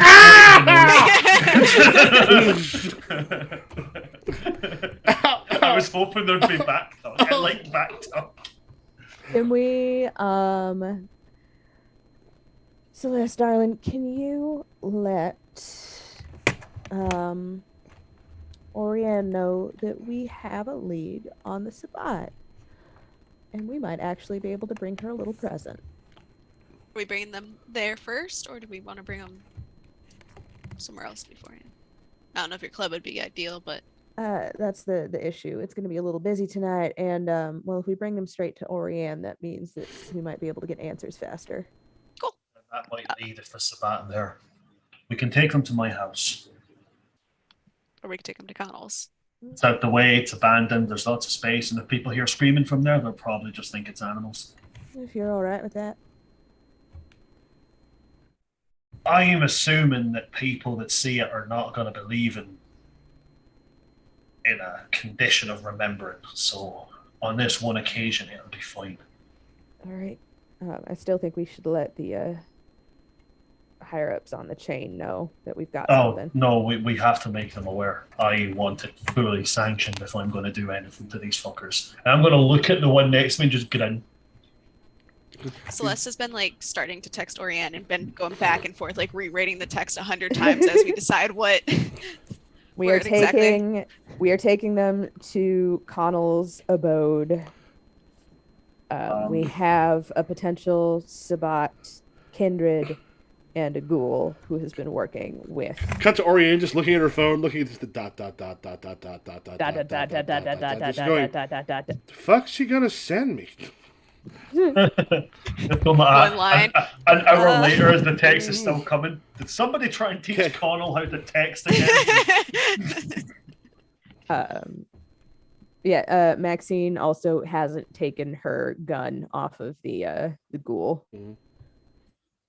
Poor guy's Basically- getting beat up by a gangrel and threatened by it. If he, you know what, if he Oh. looks at anybody in a way that is even remotely suspicious, if he stares a little too long, if he coughs wrong, I might as well just blow his head off. Damn. We good at this point? Take a quick bio break before we get to Yes, your a bio place? break would be great. Lego. Yeah. All right, we'll be Any back caffeine? in 5 work, or you want a little bit later, a little bit longer? We call it 10. 10? Yeah, 10 minutes. All right. 10 minutes. Thank you, We 10. shall be back in 10, y'all.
Let's do it. We get to interrogate a motherfucker. All right, we are back. All right, so you are back at the Connell Top. lair. And you got a hold of Oriane? The Bobcat Cave. The cat cave. So, like, how do you have him and the ghoul set up when Oriane gets there? So, with it being an abandoned firehouse, Is he tied to the fucking fire pole? You don't want to risk Can we damaging the tie him to fire the goddamn pole. fire pole? no, I don't want to risk damaging the fire pole. Okay, However, that's a lot of firehouses do have those, those like ladders that can like extend down. Mhm. To like for people like if there's if it's if there's too much, or I don't know about American firehouses here, they have like ladders that can be pulled down, and it's like in case like the pole can't be used, you can just quickly like slide down the ladders kind of thing. So what I would do is I would have the ladders down, and I'd have one tied to there, and then one tied to the pole. All right. Yeah, after a bit, like a car kind of pulls up. You see two of the doors open, and into the firehouse, Oriane, the Anarch Baron of New Orleans, along with Nassar Omer, the Anarch Reeve, basically the sheriff, her sort of enforcer. The two of them walk in. It just kind of looks and sees and just goes, "This guy's the one that's causing all the problems," and kind of looks down like, just double check which was. Yeah, so Ray, the one that looks like, I don't know if any of you have played the Fallen Order. Star Wars. No. Playing it, I haven't completed it. Okay, Ray looks like your Opie Cunningham character from that. The Jedi with sort of. But then, Don O'Hara that looks kind of like a tousle-haired Topher Grace. Taking a look at him. That's very particular. I already fucking hate this guy. If you look at that picture, granted, these are all done on Artbreeder. Hold on, where are we? Yeah, down on the lower right. Lower right. He does look a little Topher Grace-ish. A little more sleazy. He just has such a punchable face. Yeah, no, I would punch both of them directly in the face. And Why does this ginger kid have cornrows? Not leave my drink unattended near. Oh, that's Why not does cornrows. That's just like short. If Okay, if it looked like double-click and open it cornrows up, for a yeah. second. No, Ray Baumgartner definitely is the kind of person that pet rats. He also looks like a rat. Yeah, he's got a little rat fink face. And why does Donna O'Hara look like David Tennant if somebody smashed a door in his face? Don't do that to David Tennant. Listen, I'll have you know David Tennant would probably agree with that. Yeah, no, that's fair. That's fair. Okay, so we've got the fucking ghoul and this unknown fucking vampire. Maxine still has the gun out just in case, but she's doing the good. She's got the good trigger discipline. She doesn't have her finger on the trigger until she intends to shoot somebody. Just often.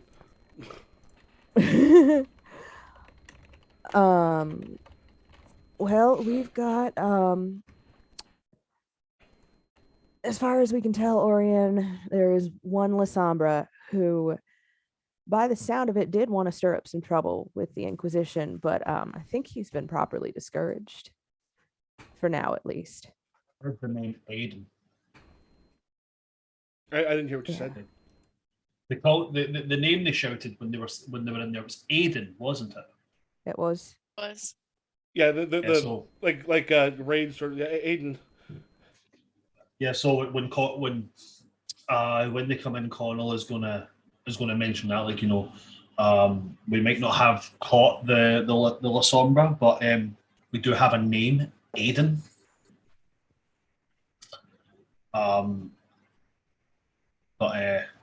Yeah, Connell was just really standing aside, letting Maxine do the talking. Maxine and Celeste can handle the talking. He's done his part. So he's just kind of doing the whole leaning against a bar and just like every now and again just rattling his nails against the metal railing. Mhm. And that very kind of like, Rhythmic. manner to try and unsettle the ghoul. By my understanding, we've got one Lasombra that's potentially on the loose. We have this fucking ghoul. She kind of like nudges his temple with the nose of her gun. And then we've got this motherfucker. She kind of smiles at the unknown kindred. What's your name, Sugar? He's still staked unless someone has removed the stake. Have we removed the stake? We do. That is found out. I'll go. Snake or both? Oh, sure. And I'll pull the stake out. Yeah, don't worry. Don't worry. That pain will go away in a couple of minutes. There'll be new ones. Ariane and Nassar both kind of like take a couple steps back and goes, "You three seem to have this pretty well in hand. We would like to just observe." Very well. Fantastic. Does anybody have something sharp? I'll pull out my ritual dagger. Yeah, Ray and me. Ray's eyes get completely wide. Dana just kind of like. Okay. Maxie, can I borrow your gun, please? Do you know how to use it? It's a little complicated. Do you want a spear? Can I borrow instead? the gun, please? And Ray Have you got a fucking spear? Ray at this point just goes, "Just fucking tell them it failed anyway. None of it worked. They've got the girl. Why? We weren't even going after the girl at first. We were trying to get her boyfriend." Her boyfriend? Yeah. Why your boyfriend? We were trying to get her boyfriend and basically set him loose with a lot of the hunger, get some other ones. But she's like a fucking snake. She's constantly getting away. Like he was under protection and she managed to get her way out. And Dana just sort of looks over and there's just like, you see him kind of like bite his tongue for a second and just hold it. And then Ray just goes, basically was going to be able to tear their way through both her and probably a bunch of the Secret Service, letting them know what happened. It would get up to the right people, and then shit didn't work out that way. Why is the other motherfucker biting his tongue? Is he is he literally trying to draw blood? No. Not literally biting his tongue, but just going. Okay. Yeah, it's sorry. like, wait a minute, we've got another magic fuck. Not literally biting his tongue, but just like Okay. he's about to say something, and he just sort of like stays quiet and concentrates on the hole that's in his chest. Because you put the stake in one way, you pulled it out the other. Yeah. which means it causes a little more damage. I would like to then go, Celeste, really, thank you very much, but level 1's already been achieved, so I won't need the knife. And I'm going to look at Dana, he's the kindred, right? Yep. And be like, you get level 2. Maxine, can I please borrow that gun? All right. Safety trigger. Don't put your finger on the trigger unless you actually. He literally just holds it by the barrel with the handle there and just goes, "This is level 2. There are 5 levels." Gonna end up just hitting him with the gun, isn't he? Oh hell yes! Maxine's gonna reach over and put the safety on. He just goes, everything Ray said is true. We're working on trying to. We had a perfect opportunity. There was the representative was in town. We know that he and his daughter had some problems with each other. We thought we'd get the boyfriend, feed on her, and then get a whole bunch of the other ones and cause enough chaos that it brought in the Inquisition. That didn't fucking work. Getting somewhere. Now I have one more question before I hand you over to my colleagues, and I'd like to say, of the people currently gathered here, I am the least of your fucking concerns. Because I'll just rip your jaw off. I'll just kill you. However, I have a friend here. As you can tell, she's a little bit trigger happy, especially with this thing. Waves the gun very, very blatantly around. Even in that sort, my other friend here, who's annoying as fuck and is really confusing. However, one thing I do really appreciate about her is that she can turn her blood into some really weird shit. So continue giving us information, and I'll make sure she doesn't melt your eyeballs. Does that sound like a fair trade? You know how we work? I don't give a fuck how you work. I care about what you tell to me now. Does that sound like a fair trade? Well, we work in cells. Aiden's the one who knew most of what was going on. He was the one with the plan. He told us as much as we need to know. There's only so much any individual cell can give away, because the difference is we fucking learned when the Inquisition came in and wiped out fucking everybody. Well, enough people know what's going on. They can talk. The stuff I told you right now was the marching orders we had. We were supposed to come in here, cause some chaos, bring in the Second Inquisition, and make New Orleans ripe for Sabbat. That didn't fucking work. It wasn't because of anybody in this room. It's because that we had her. We had her in the place, and then she's out the fucking window.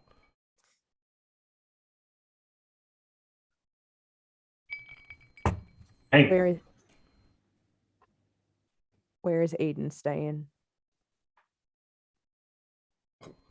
You were at the place we were staying.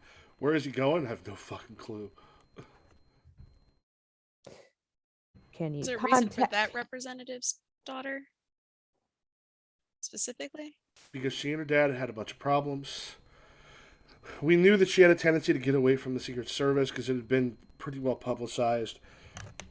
We figured we'd get the boyfriend, use that to lure her because she wouldn't fucking tell anybody if she thought it was another problem.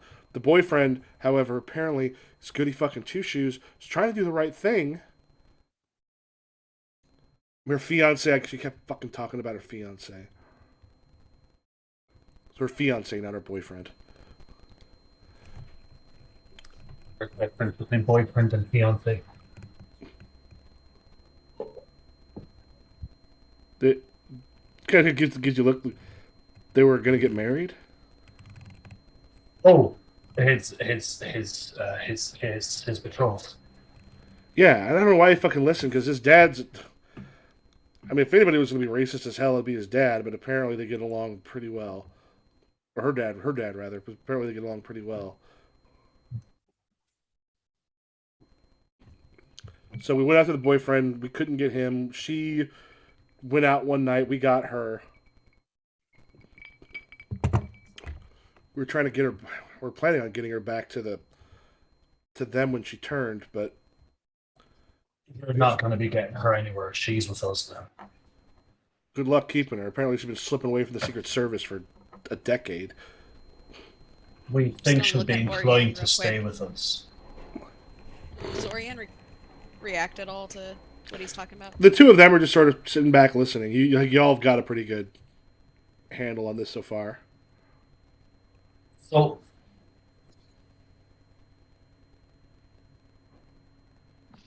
the one thing I want to know is, and if Maxine will allow me to ask this question, what exactly can you give us that will stop us from killing you? Because right now I'm not hearing a whole fucking lot.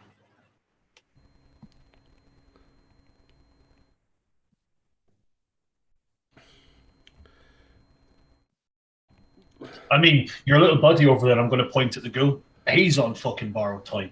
He made an oath and he broke it. Either way, he is dying. But you, I've got no real quarrel with. But I mean, maybe the others have heard something, but I haven't heard much of anything, really.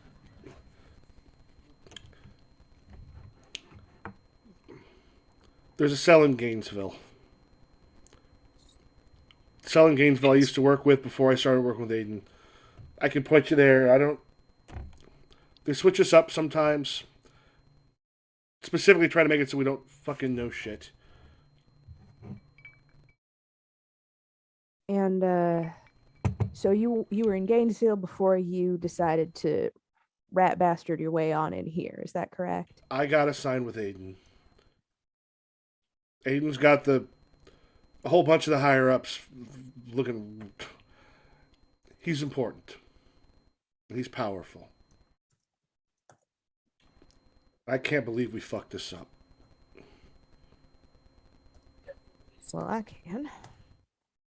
Because you decided to march into our city and thought that you could just tap dance all over Bourbon Street. One very important thing, sweetie. This is New Orleans. We're not just going to roll over and take your shit.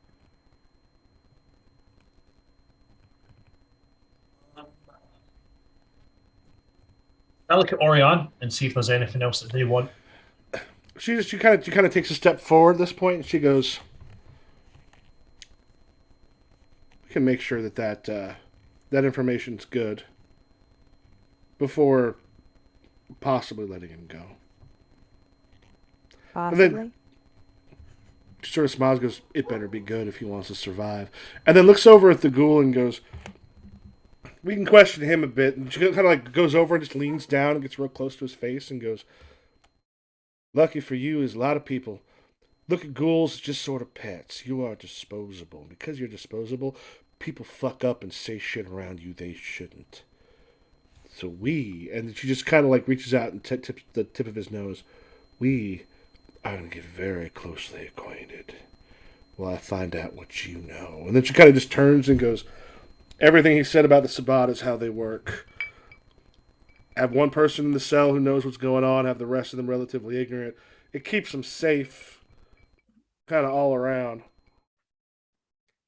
But if you worked in Gainesville, we have some friends that way that I could use a favor from." Sounds like Says that. When she says that, I want to look at the ghoul and like, so obviously she said that she wants to keep him. So I'm kind of like, I can't pick a fight. I can't argue with her. But yes, going to say the moment that you stop being helpful, the moment you start being just another fucking meatbag, learn to sleep with one eye open. Hey, you fucked up, sugar. You made him mad. Nassar just kind of walks over to you and goes, like, "Did you put the steak someplace?" I still have the steak in my hand. I'm Oh. just like kind of like at this point, I'm just kind of like running my nail up it as if like sharpening it. Nassar kind of comes up next to you and just sort of points at the steak and goes, "You want to do the honors?" What's the likelihood of him being alive? What's the likelihood of us letting him go? Stake him first. You see his eyes get a little bit wide. I want to walk up to him first, and before I stake him, I just want to go, if we do let you back, I want you to give Aiden something for me. What? I want to use the stake to gouge out one of his eyes. It kind of goes, and then you just hear Nasser go, "You think there's any way in fuck we're going to let a Sabbat who try to destroy this city go? We'll find out if the Gainville stuff is good. We'll keep him alive that long." And then just sort of looks over at the ghoul and goes, "Shit, I guess I just said something in front of one of the ghouls. Shame you're not going to see him again." Ma'am, sir. I'm talking to Oriane and Nasir. I don't mean to be indelicate, but it's been a trying couple of days, and I am honestly feeling a mite peckish. Pointing to the ghoul. Would you mind terribly? She just sort of smiles and goes, "We need to make sure he survives, because like I said, people say things in front of ghouls they wouldn't otherwise say, because you'll do all sorts of things in front of your pets you wouldn't do in front of other people." Oh, of course. I understand completely. I don't mean to turn him into a fucking raisin, but I just, just a little snack. She kind of has a moment. She goes, "Tell you what, let me get snacks delivered. Some people who, if they disappear, nobody's going to care. But him," she just kind of smiles. She goes, "You understand, we got this inside of us, doesn't always give us an option." Of course. It would be much appreciated, ma'am. Nassar starts takes the ghoul and puts him in the car and then comes back for the body. She just sort of looks and she goes, "I think it's just a shame none of you were able to take the Sabbat alive for the Camarilla to also talk to. Damn shame, Shadow. that. Is Wait, don't we have the Sabbat? I mean, he's like staked. Connell, I think it's a shame you didn't take the Sabat alive so we could have the Camarilla also talk to them so that we all in the city know what we need to know, correct? I'm going to look at Max and be like, is this that thing that I don't understand again? I believe so, Sugar. We. Damn shame that. He fought and we had to protect ourselves and keep the masquerade intact. So that is what we did. What we can let people know is that three of you helped take care of a spot problem here in Nolans. But this extra little information we're gonna get, that's gonna be something that I owe you specific. It ain't gonna make its way to the Harpies. But know that what you've done help us quite a bit. Matter of fact, I can't necessarily easily go and talk openly to Romeo, but if after you've had a chance to get yourself some rest, some food, maybe wait yourself a day or so, if you want to get a hold and let him know what has happened, that way we have informed the Sabbat through outside channels. Or for the Camarilla, rather, through outside channels. And we're telling the Camarilla that the Sabbat is dead? Very hard to capture Sabbat alive. You know how hard they fight. Yes. I'm going to look at Max and like, I do. If they know that the other one escaped, that's not a problem. There's only some Lasombra are slippery as shit, particularly when they turn into shadow, which is what it sounds like happened here. Yep. Can't catch a shadow with your hands, unfortunately. We'll give it a couple of days, get some food, get some rest, and see if we can't have a chat with Romeo. And she takes a moment. She just goes, "I've got Rita watching this place right now." And then she does this. You see like a fly just and land on her shoulder. She sort of looks. She goes, and kind of looks at the fly and goes, "I have Rita making sure that Katya, this is the Camarilla Nosferatu Primogen, doesn't have any of her people around here. But be very careful who you say this to, because chance of a Nosferatu being somewhere close listening, particularly what the three of you just did and what everyone knows you were going after, you will probably be watched for a little while at least." Oh, goody. With a lot of places nearby this swamp that people can disappear if they're not careful. Just smiles. She goes, "Problem with Nosferatu is the chances of you noticing they're here." And like the fly just kind of like buzzes up for a second and then goes over and lands on your shoulder, Bran. Because Nosferatu don't have to be here physically for them to be here.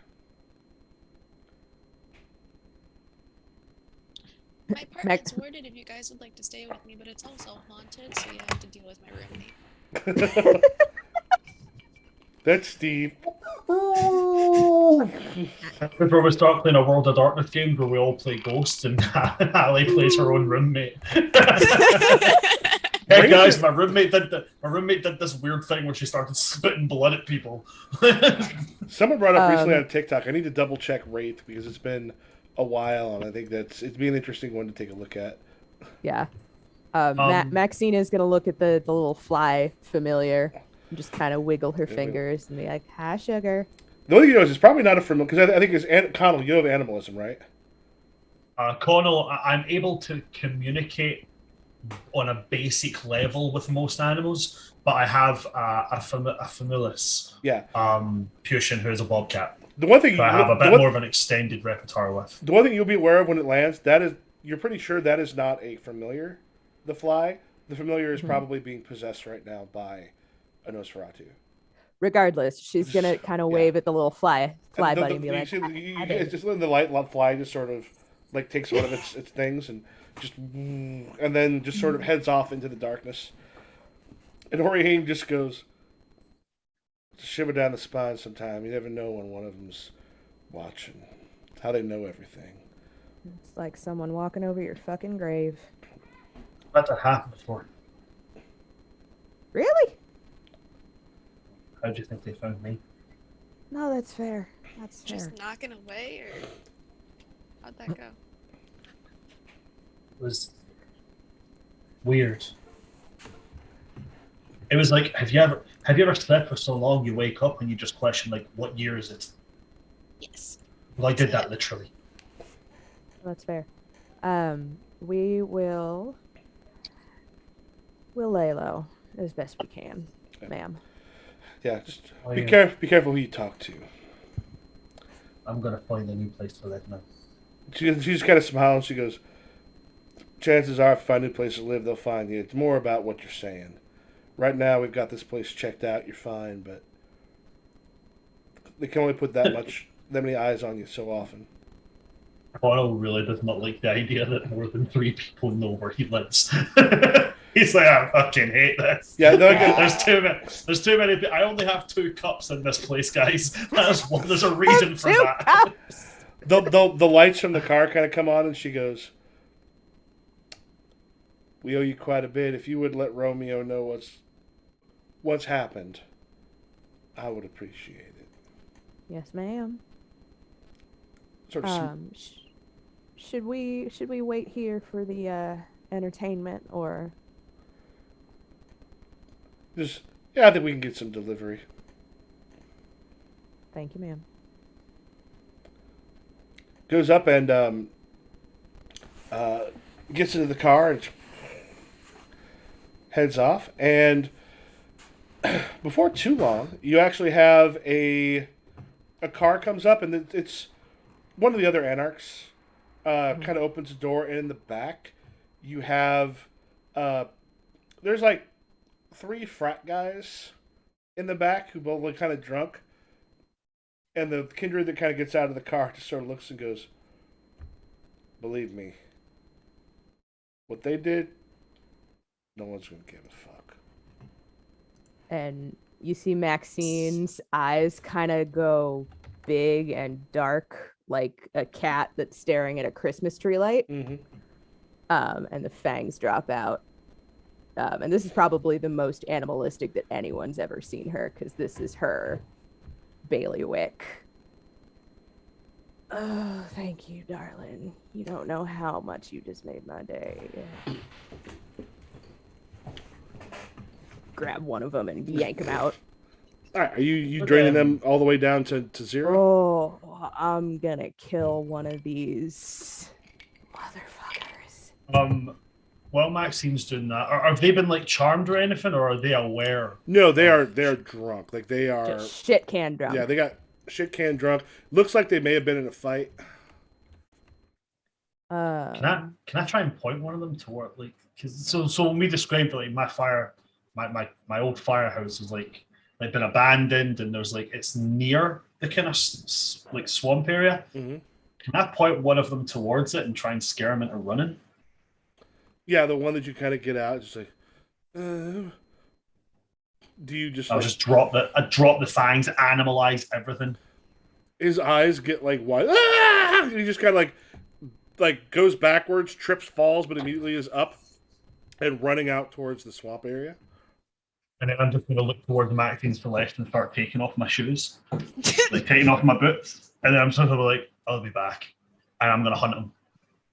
All right. I'm going full gang. I'm going full gangrel. I'm fully embodying.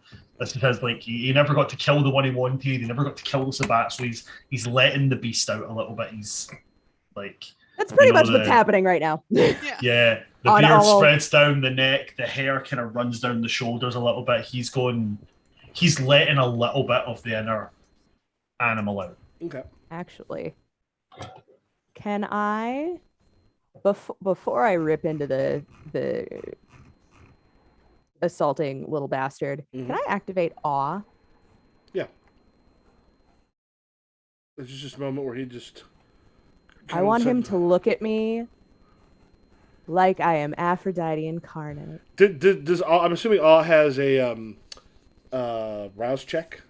I think so, but I'm also about to drain this bastard. Mm-hmm. So.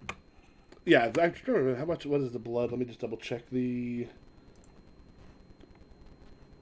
That's blood potency. And then what do I roll with it? It'll say if you click the red part of awe. Uh-huh. It will let you know. Add presence rating to any skill roll involving persuasion or We'll, performance. we don't necessarily make a roll for that because he's just both. He's pretty easy to, as he just eyes go just sort of wide as he's just looking at you like you're a goddess who's appeared in front of him. And like in true Toreador fashion, Maxine just laughs and she's eating this shit up. This is what she wants always, forever, to be adored, to be worshipped. And she takes his face in her hands, Mm-hmm. kind of strokes a thumb over his cheek and over his jaw, and her other hand curls into his hair, and she tips his head back. And then with a snarl like a goddamn panther, she bites.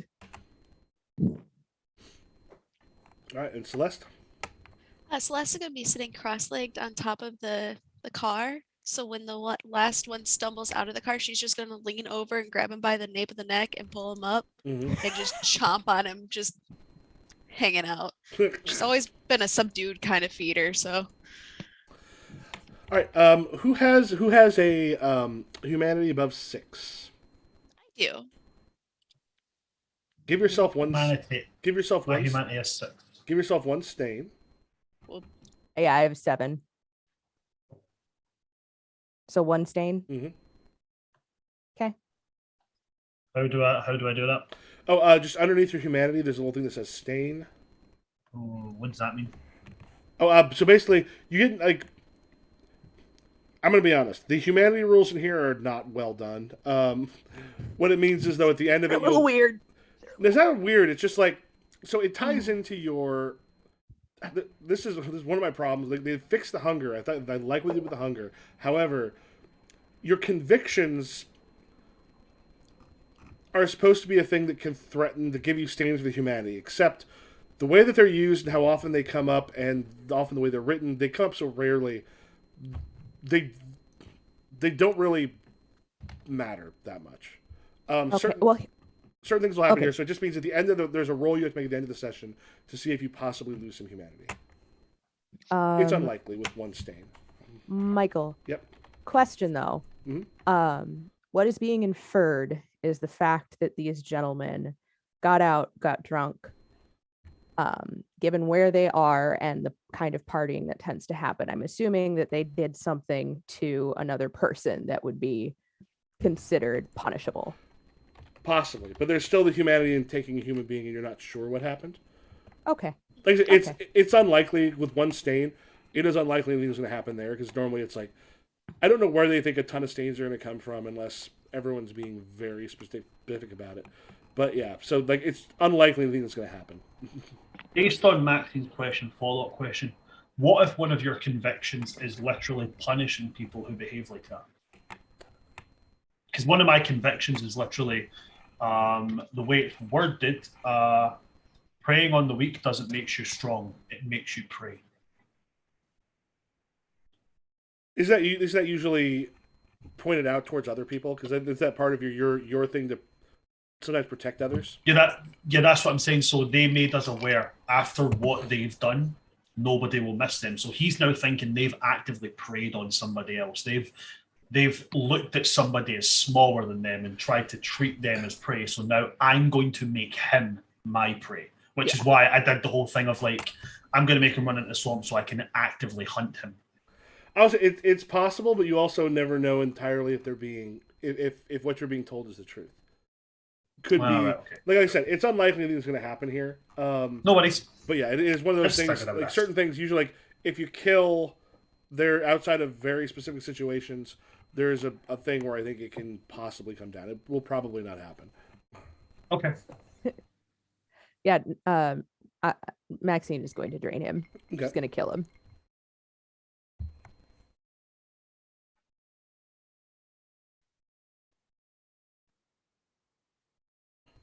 And not be hungry. All right, everyone Not goes be down hungry. to 0 hunger.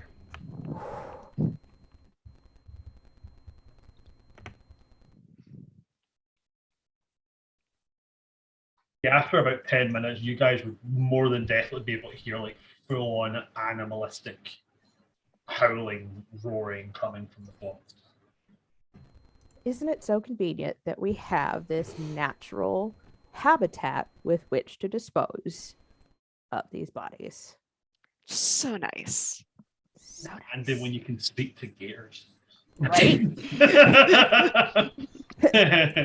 It's like Sick 'em, boys! so if I'm speaking to animals, I can only speak in like to their base instincts. I'm like, there's nothing more base for a gator than nom nom. Nom nom. Nom nom. Nom nom. Yeah. Although I feel So- like Connell attacks like an animal, so that could just be written off as Yeah, you know, they got Yeah, real. well, They were drinking. Connell killed somebody and was literally able to pass it off as if it was a wild animal attack. Mhm. Fucking gangrel. But yeah, I imagine after we're done, the disposal of the bodies would be left up to Connell and his gator buddies. I got me some gators. Oh yeah, places you can put them Connell that way. and the gators. All right. Yes, that is taken care of. Everyone's down to 0 sort of hunger. Is the next day? Are you planning on checking with Romeo the next day? I think we need to give it a day. Yeah. That's what Orianne said. The only thing Connor would really be doing the next day outside of anything like this is his usual thing that he does whenever he gets paid, take his paycheck and drop it off as an anonymous donation at his descendant's house. Mm-hmm. Okay. That's it. All right. So I think doing anything in particular over those next sort of 2 days. I would like to double check the warding around my apartment basement room. In particular, what does your warding do? So something we should have discussed beforehand. That's on me. Your haven possesses some kind of magical ward, barring supernatural forces. You may not be able to deactivate it, but it allows you to pass. Discuss the limits of the ward with the storyteller. Each dot of this merit adds 1 to the dice pool to resist supernatural scrying, as well as whatever other entry the storyteller allows it to prevent. Storyteller may require you to possess occult 3 or better, or blood sorcery, or to buy this merit. And I do have warding 3. Okay. Yeah, basically, it just means anyone that would include someone using animalism to take over something and come into it. Like, it's essentially going to make supernatural of any type much more difficult to get into. Now, someone powerful enough, like if the head of the Camarilla, Nosferatu, decided she was going to take particular interest, she might be able to get through, but like it's going to keep a lot of people out of it. Good shit. Yeah, and then I imagine Maxine doesn't have warding, but she has contacts. So keeping an eye out for any new faces at the club, especially those who only seem to show up after a certain hour. Anyone that looks like unfamiliar kindred. Yeah. So basically taking a day or two to kind of lie low, make sure nobody's coming around. Yeah, make sure no one's sniffing around the club or sniffing around any of the coteries hangouts. Okay, Yeah, and then with Connell hearing them say that people might be watching and stuff, Connell's looking more at the humans that he cares about, like his little contact in the morgue. Fucking but his granddaughter, his great granddaughter, and Mama Lenore. He's every day. That's probably the weirdest part. Is it usually visits Mama Lenore once a week, and at this point he's turned up 2 days on the trot. And keeping an eye on his I know I say granddaughter, you know what I mean, she's great times 100 or something like that, but making sure she's okay where she works, and while his great granddaughter's at school, kind of keeping an eye there, making sure nobody's watching her, and if anybody is watching them, there's no question he's going in for the kill. Yeah, so everyone kind of just lays low for about 2 days. Everyone just make 2 rouse checks. This is just for waking up in the morning. Yay, rouse checks. Got a love rouse check. First one from me is an 8. Holy shit, looks like everyone's kept themselves... Second one's a 9. 8 Wow. and 9. God damn. Like Well, literally, us. like It's been nice to have no hunger, which is fairly rare. Like the beast itself is much quieter for those couple days, and when you're checking things out, it's all pretty good spots. You have a couple days that go fairly quiet, and I think then are you gonna try to contact Romeo? Mm-hmm. Yeah. Can I get a new phone? Yeah, you probably got a new phone. Luckily you have insurance. Darn this thing. Fell out of the car, got run over by a cab. Fuck. Shit happens. All right, so then you get you had a way of contacting one of his people. To just let you know once again that same club you had met at previously. It's like, yeah, meet us there. We'll be there. Yep. I don't remember. I have the name of that club somewhere on, but I don't have that up right now. I don't think. Yeah. So the club itself's got full. He's once again sort of up on that balcony. You have a lot of people kind of there hanging out, partying, and you make your way up, and then are shown to the balcony, which is completely clear this time. Last time he was talking to a bunch of businessmen. He's just sort of there, sort of looks up and goes, I understand we have some business. There we go. Yes. Please have a seat. I'll happily sit. I'll sit.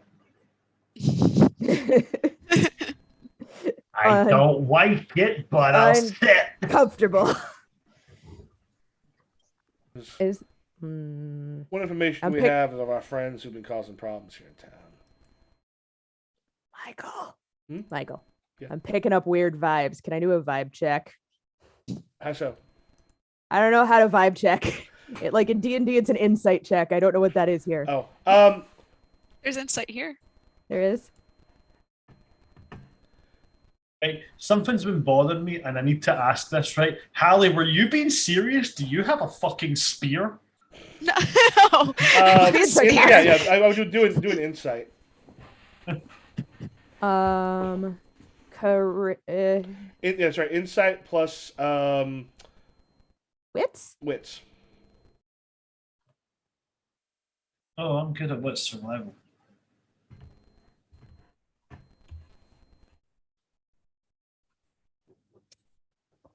Did I pick the right one? I think I picked the right one.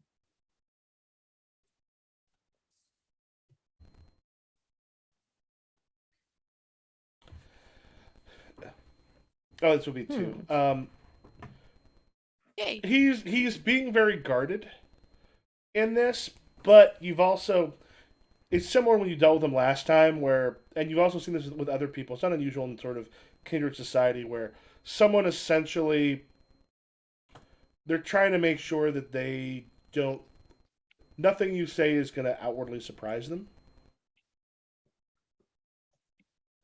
Trying to make sure that he's not going to be put on his back foot. Yeah. So we've located Lasombra. Not Lasombra. Sabat? Sabat. Yeah. Yep. Well, the Lasombra is remember Sabat. He goes. We lost. So we located the Sabat, who seems to have been sneaking around here as of late. All right. So you've located him. And we made a case to deal with them. Successfully captured the ghouls that they had along with them, and sadly, one of the kindred that was there did not survive long enough for questioning. So the ghoul. Where's the ghoul at? We have him locked away and hidden currently. Well, we would like to talk to him.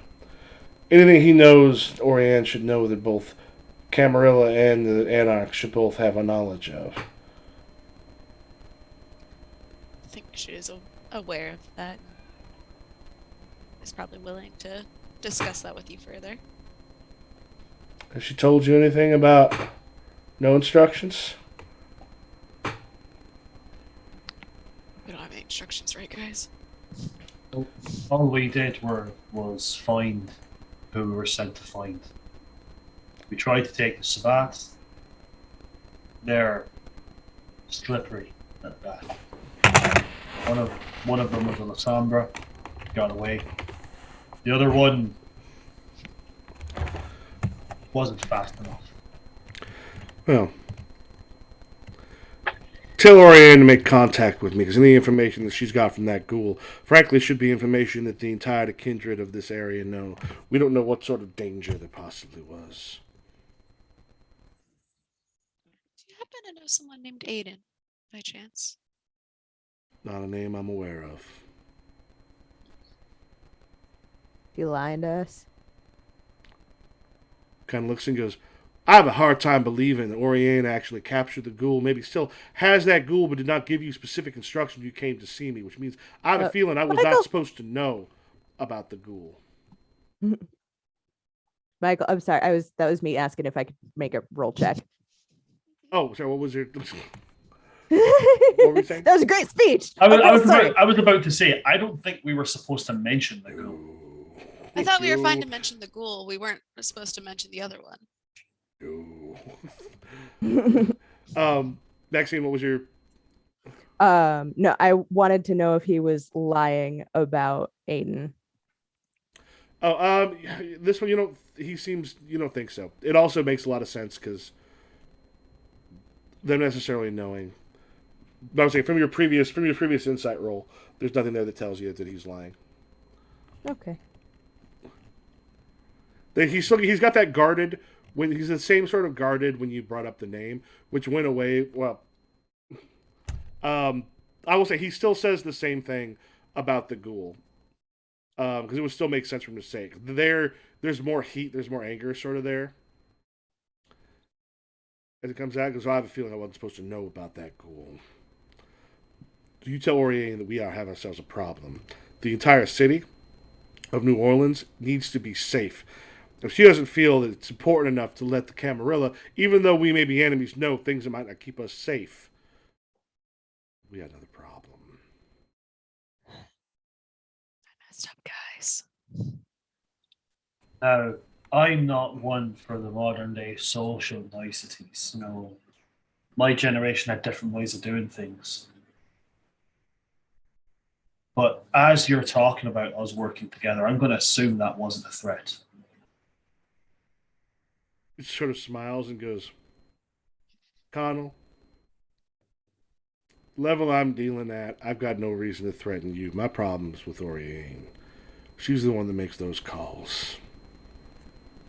And she would be just as pissed at me if I hid from her what I feel she's trying to hide from me.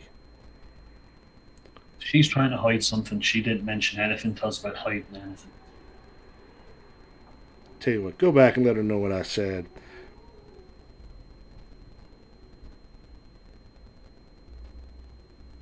Connell's face doesn't change, but his nails are making furrows in the table. It's kind of you kind of do it. You see, there's a couple fairly large kindred that kind of step up behind. Like they're sort of hanging a couple feet in the background. Step up so they're just right over the shoulder Romeo, of Romeo. darling. Be necessary. Romeo, darling. Sweetie.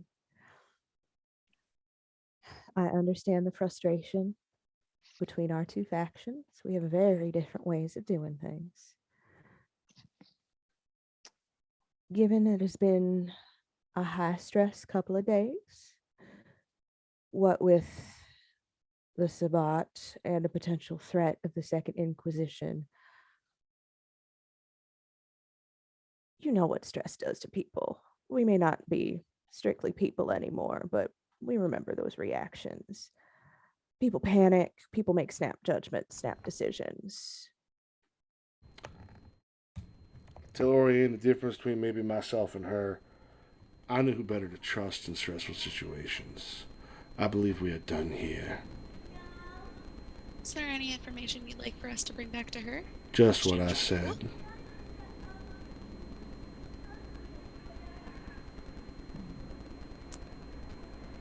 Thank you, Romeo. We'll be in touch. Connell just gets up and walks out.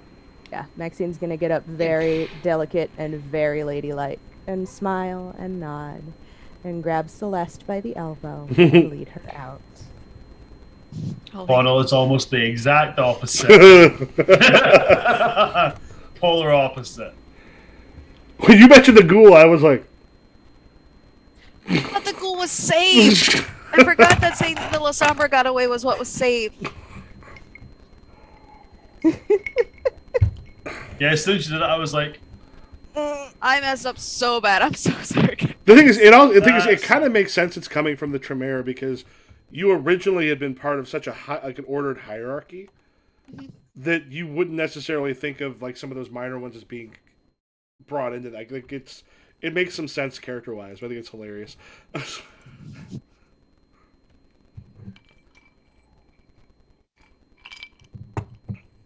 What do y'all do now? Give me just a second. I'll let you talk about yourselves. Give me just a second. I'll be right back. I'll pee again. Yes, Maxine. I hope you understand that you are going to be the one to clean up this fucking mess. Maxine, this is our mess. I'm not the one who opened my big fucking mouth to Romeo. no point in infighting amongst ourselves.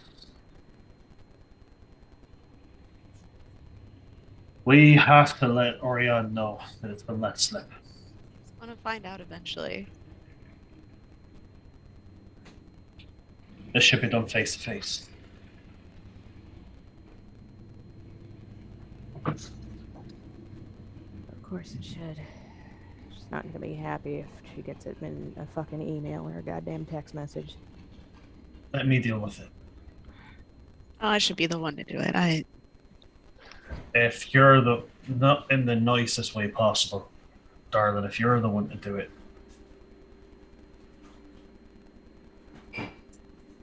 there might be less of you coming back. Hated They're as on the I trail of the ghoul. He's never going to push to think that the other kindred was there. If we told him that they both mysteriously died, he would have pushed and thought we were hiding something. The half-truth is hiding the full lie.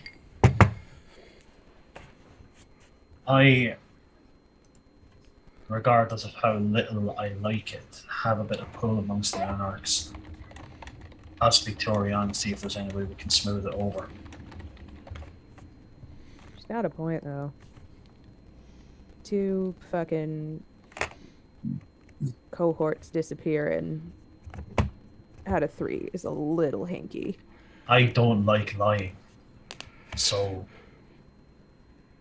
even the half-truth sits like hot tar in the stomach.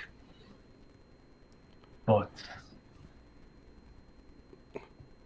even we have certain rules. You make your magic little box thingy, find out where Orion is.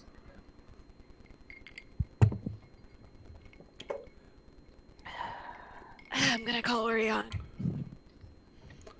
What do you say? Just tell her just tell her I'd like, or wait, you could try and give it to Connell. Sorry. Oh, sweet Jesus. I kind of want you to, but on the, like, do we meme it? Is this a meme, is this a meme-worthy situation? I mean, I am up for either way. Just say. Celeste, do you want to let Connell try to talk on the phone? Let me put it on speaker. Can we make sure that we're in the car Yeah. and away from other people? Make sure there are no bugs or anything in the car with us. Yeah. Is there a weird rat or a fly or a fucking Luna moth that's acting weird? Hey, leave the Luna moths out of this.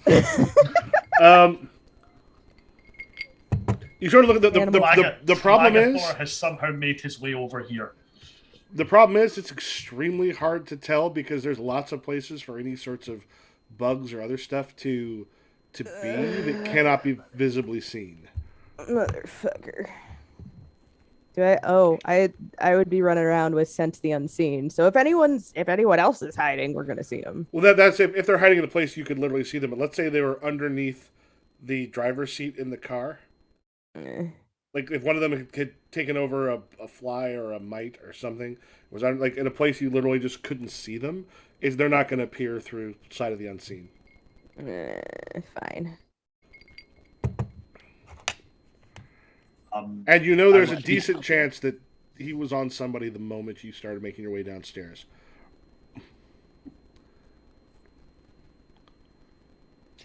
I would like to. Have you made the phone call? Maybe we should just tell her we should meet her somewhere.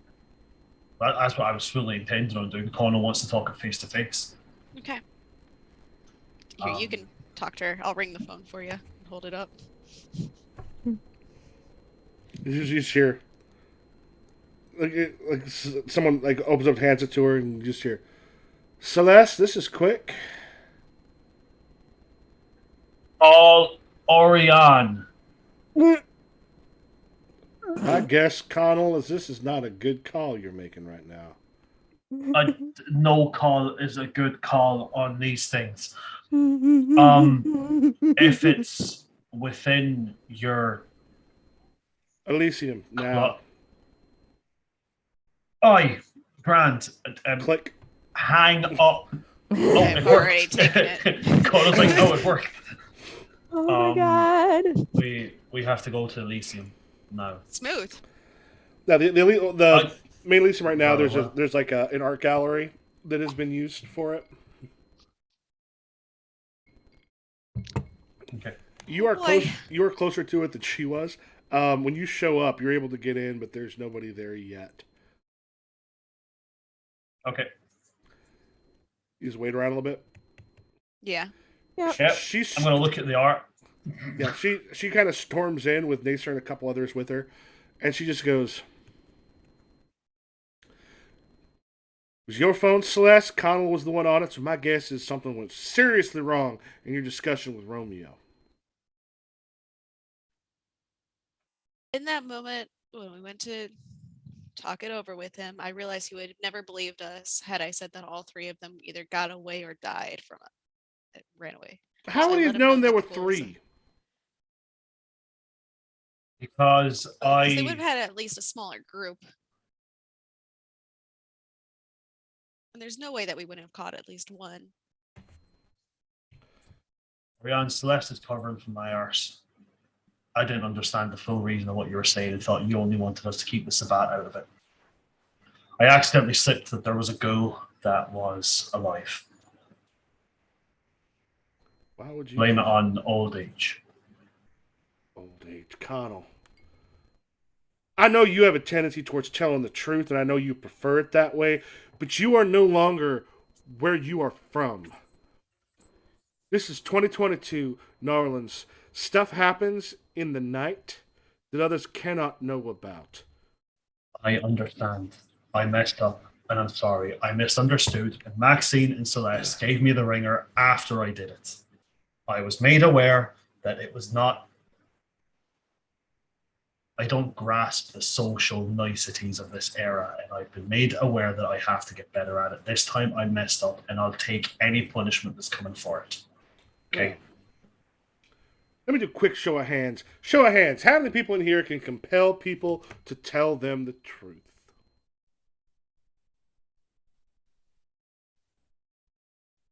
And then two of the others with her also raise their hand and goes, "Wow, you think we're the only five in the city able to do that? That would be nice if Romeo didn't have anybody who would be able to have the ghoul tell him everything."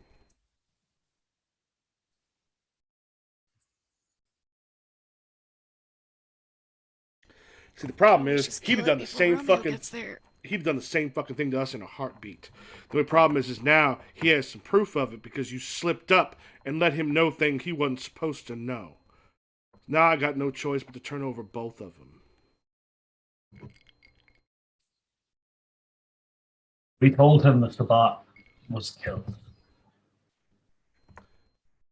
Do you think that poor ghoul is going to be able to stop himself from saying something to anybody Romeo's with? Again, show of hands, how many can compel people to tell the truth? There were five of us in this room alone. I am capable of acknowledging that there's people here that can compel. What I'm trying to do is fix the mess I made.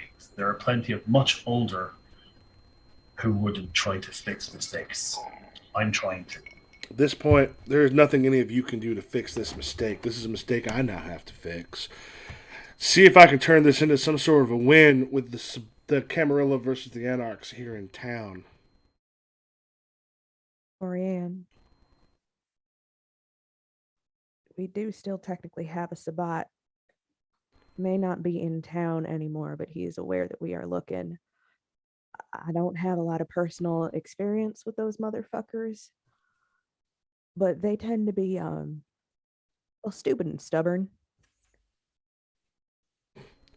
If there is a chance that they might come sniffing around again, would it not behoove us to mend bridges for now? I'm going to do what I can do. Both Camarilla and the Anarchs will definitely be looking for the Sabbat. Keep your ear to the ground if you hear anything. But right now, you have caused me a heap of shit that could have been avoided. Looks at Connell. If we'd have been a little more discreet with what we told Roma. You think the three of you couldn't have killed a ghoul and a member of the Sabbat with one getting away? I'm more than aware that I could have. But I misunderstood what order we were given. I thought that the bat that we had taken was the only one that was to be kept secret. That's my misunderstanding. Yeah. Whatever you say I have to take, or whatever circumstance or whatever consequences have to come from this, I'll take willingly. I've never been one to shy away from fault. What I'm doing now is coming clean on it. He turns to Nassar and goes, "Bring them both," and then just turns back and goes, "I owed you a great favor 2 days ago. That has been wiped off the table." Fine. And then storms out.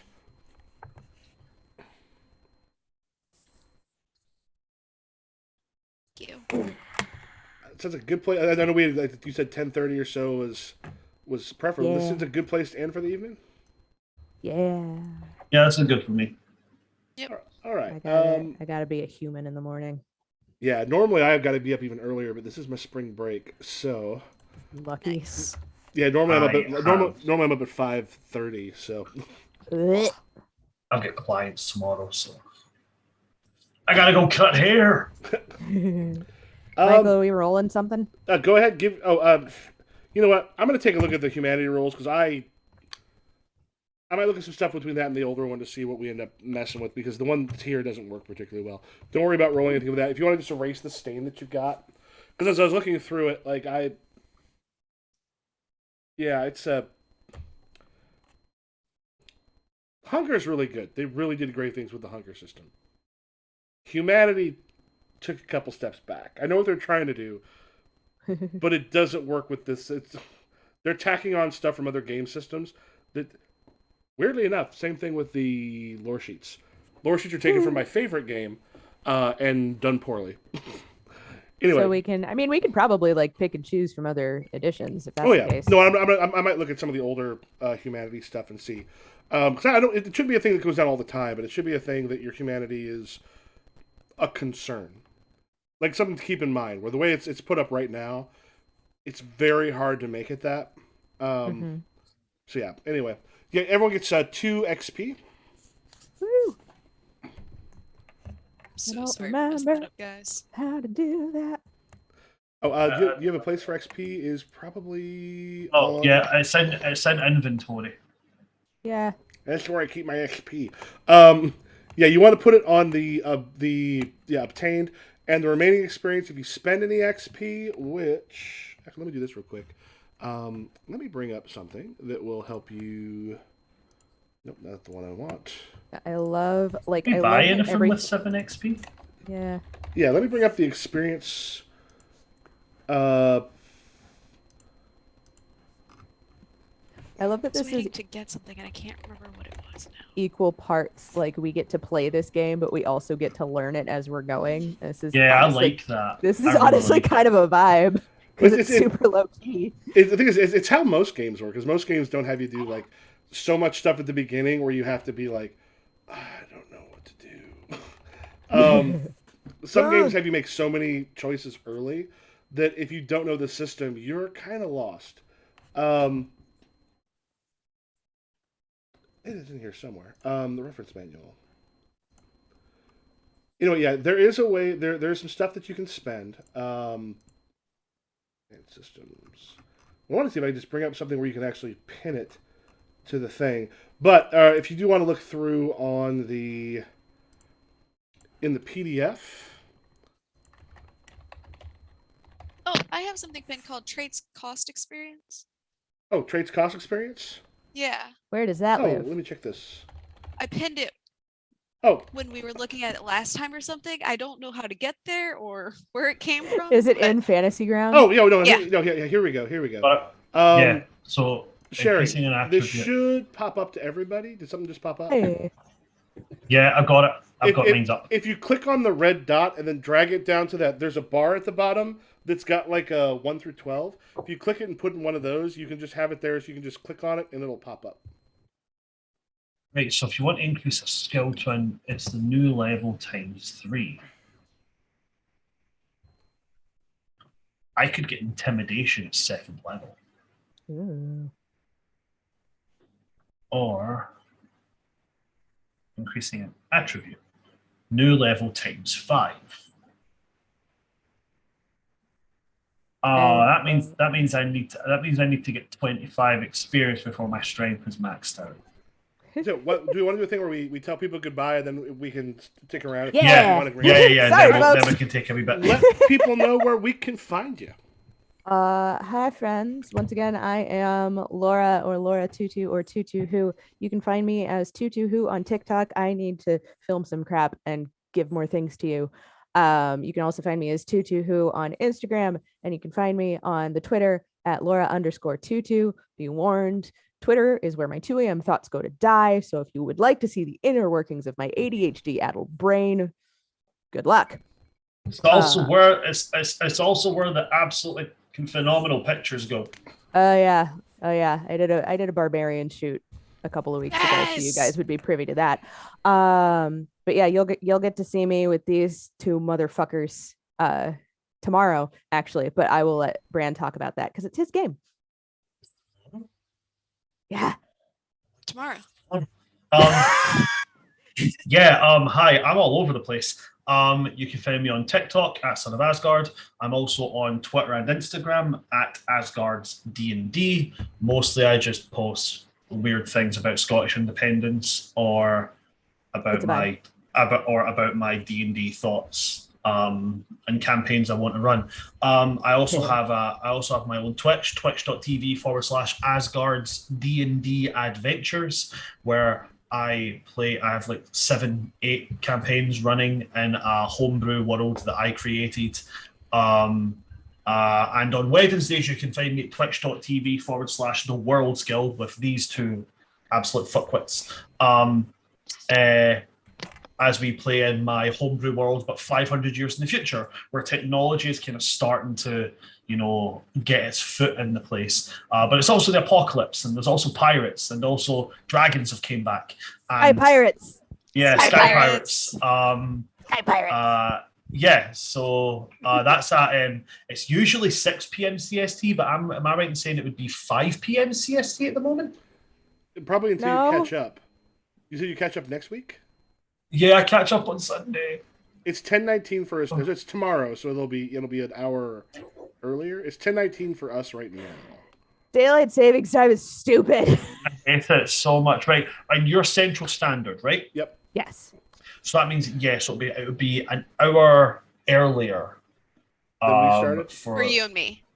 Yeah. So it's usually at 6 p.m. CST. 5 p.m. CST. I think so. I don't know. I'm going to figure it out. But we're I'm starting still an gonna hour show late up at tomorrow. 6. Either 5 or 6. Oh no, do you know what it is? It's 6 p.m. CST for you guys. It's an hour earlier for me because I run it on your guys' time, not on my time. Yeah. So it's 5 p.m. CST for these, 6 p.m. CST for you guys. So yeah, 6 p.m. CST, come and see it. I think when we left off last session, some shit went down and we were just about to take on a giant warforged who's been rebuilt into an actual airship. Right. Oh yeah, So, Laura yeah. missed that. Yeah, Yeah. because I was sleep deprived. Yeah. So yeah, we'll hopefully see you guys then. Was that everybody? That's me. I'm done. Or I Celeste? haven't Hallie. done it. I'm Hallie, Jalapeno over on the Tikama Talks. Hey Jalapeno, pretty much everywhere else. On TikTok, I just post random shit. Lately, it's been Smash or Pass, traditional D&D monsters. Wait, have you gotten to the Cambion yet? So I was just doing like random ones. I said Smash to all devils, so that Okay, kind of yeah. No, that tracks. That covers. Yeah. That covers that. That's fair. That's fair. Would smash out of by the by 10 out of 10. I can't wait till you start doing Abso-fucking-lutely. fizz Can't be- bands, man. Like that slime puppy is gonna be like. But you know it's a smash, right? You know it's a smash. It's the No. Fizzbin's Treasury of Husbands. All right, I think that leaves me. Yep. I am Leave Improv, yourself, Mickey. Improv GM on Twitter, Twitch, TikTok, and YouTube. I am a high school teacher, so I cannot do Smash or Pass on TikTok. Otherwise, I have more fun with stuff like that.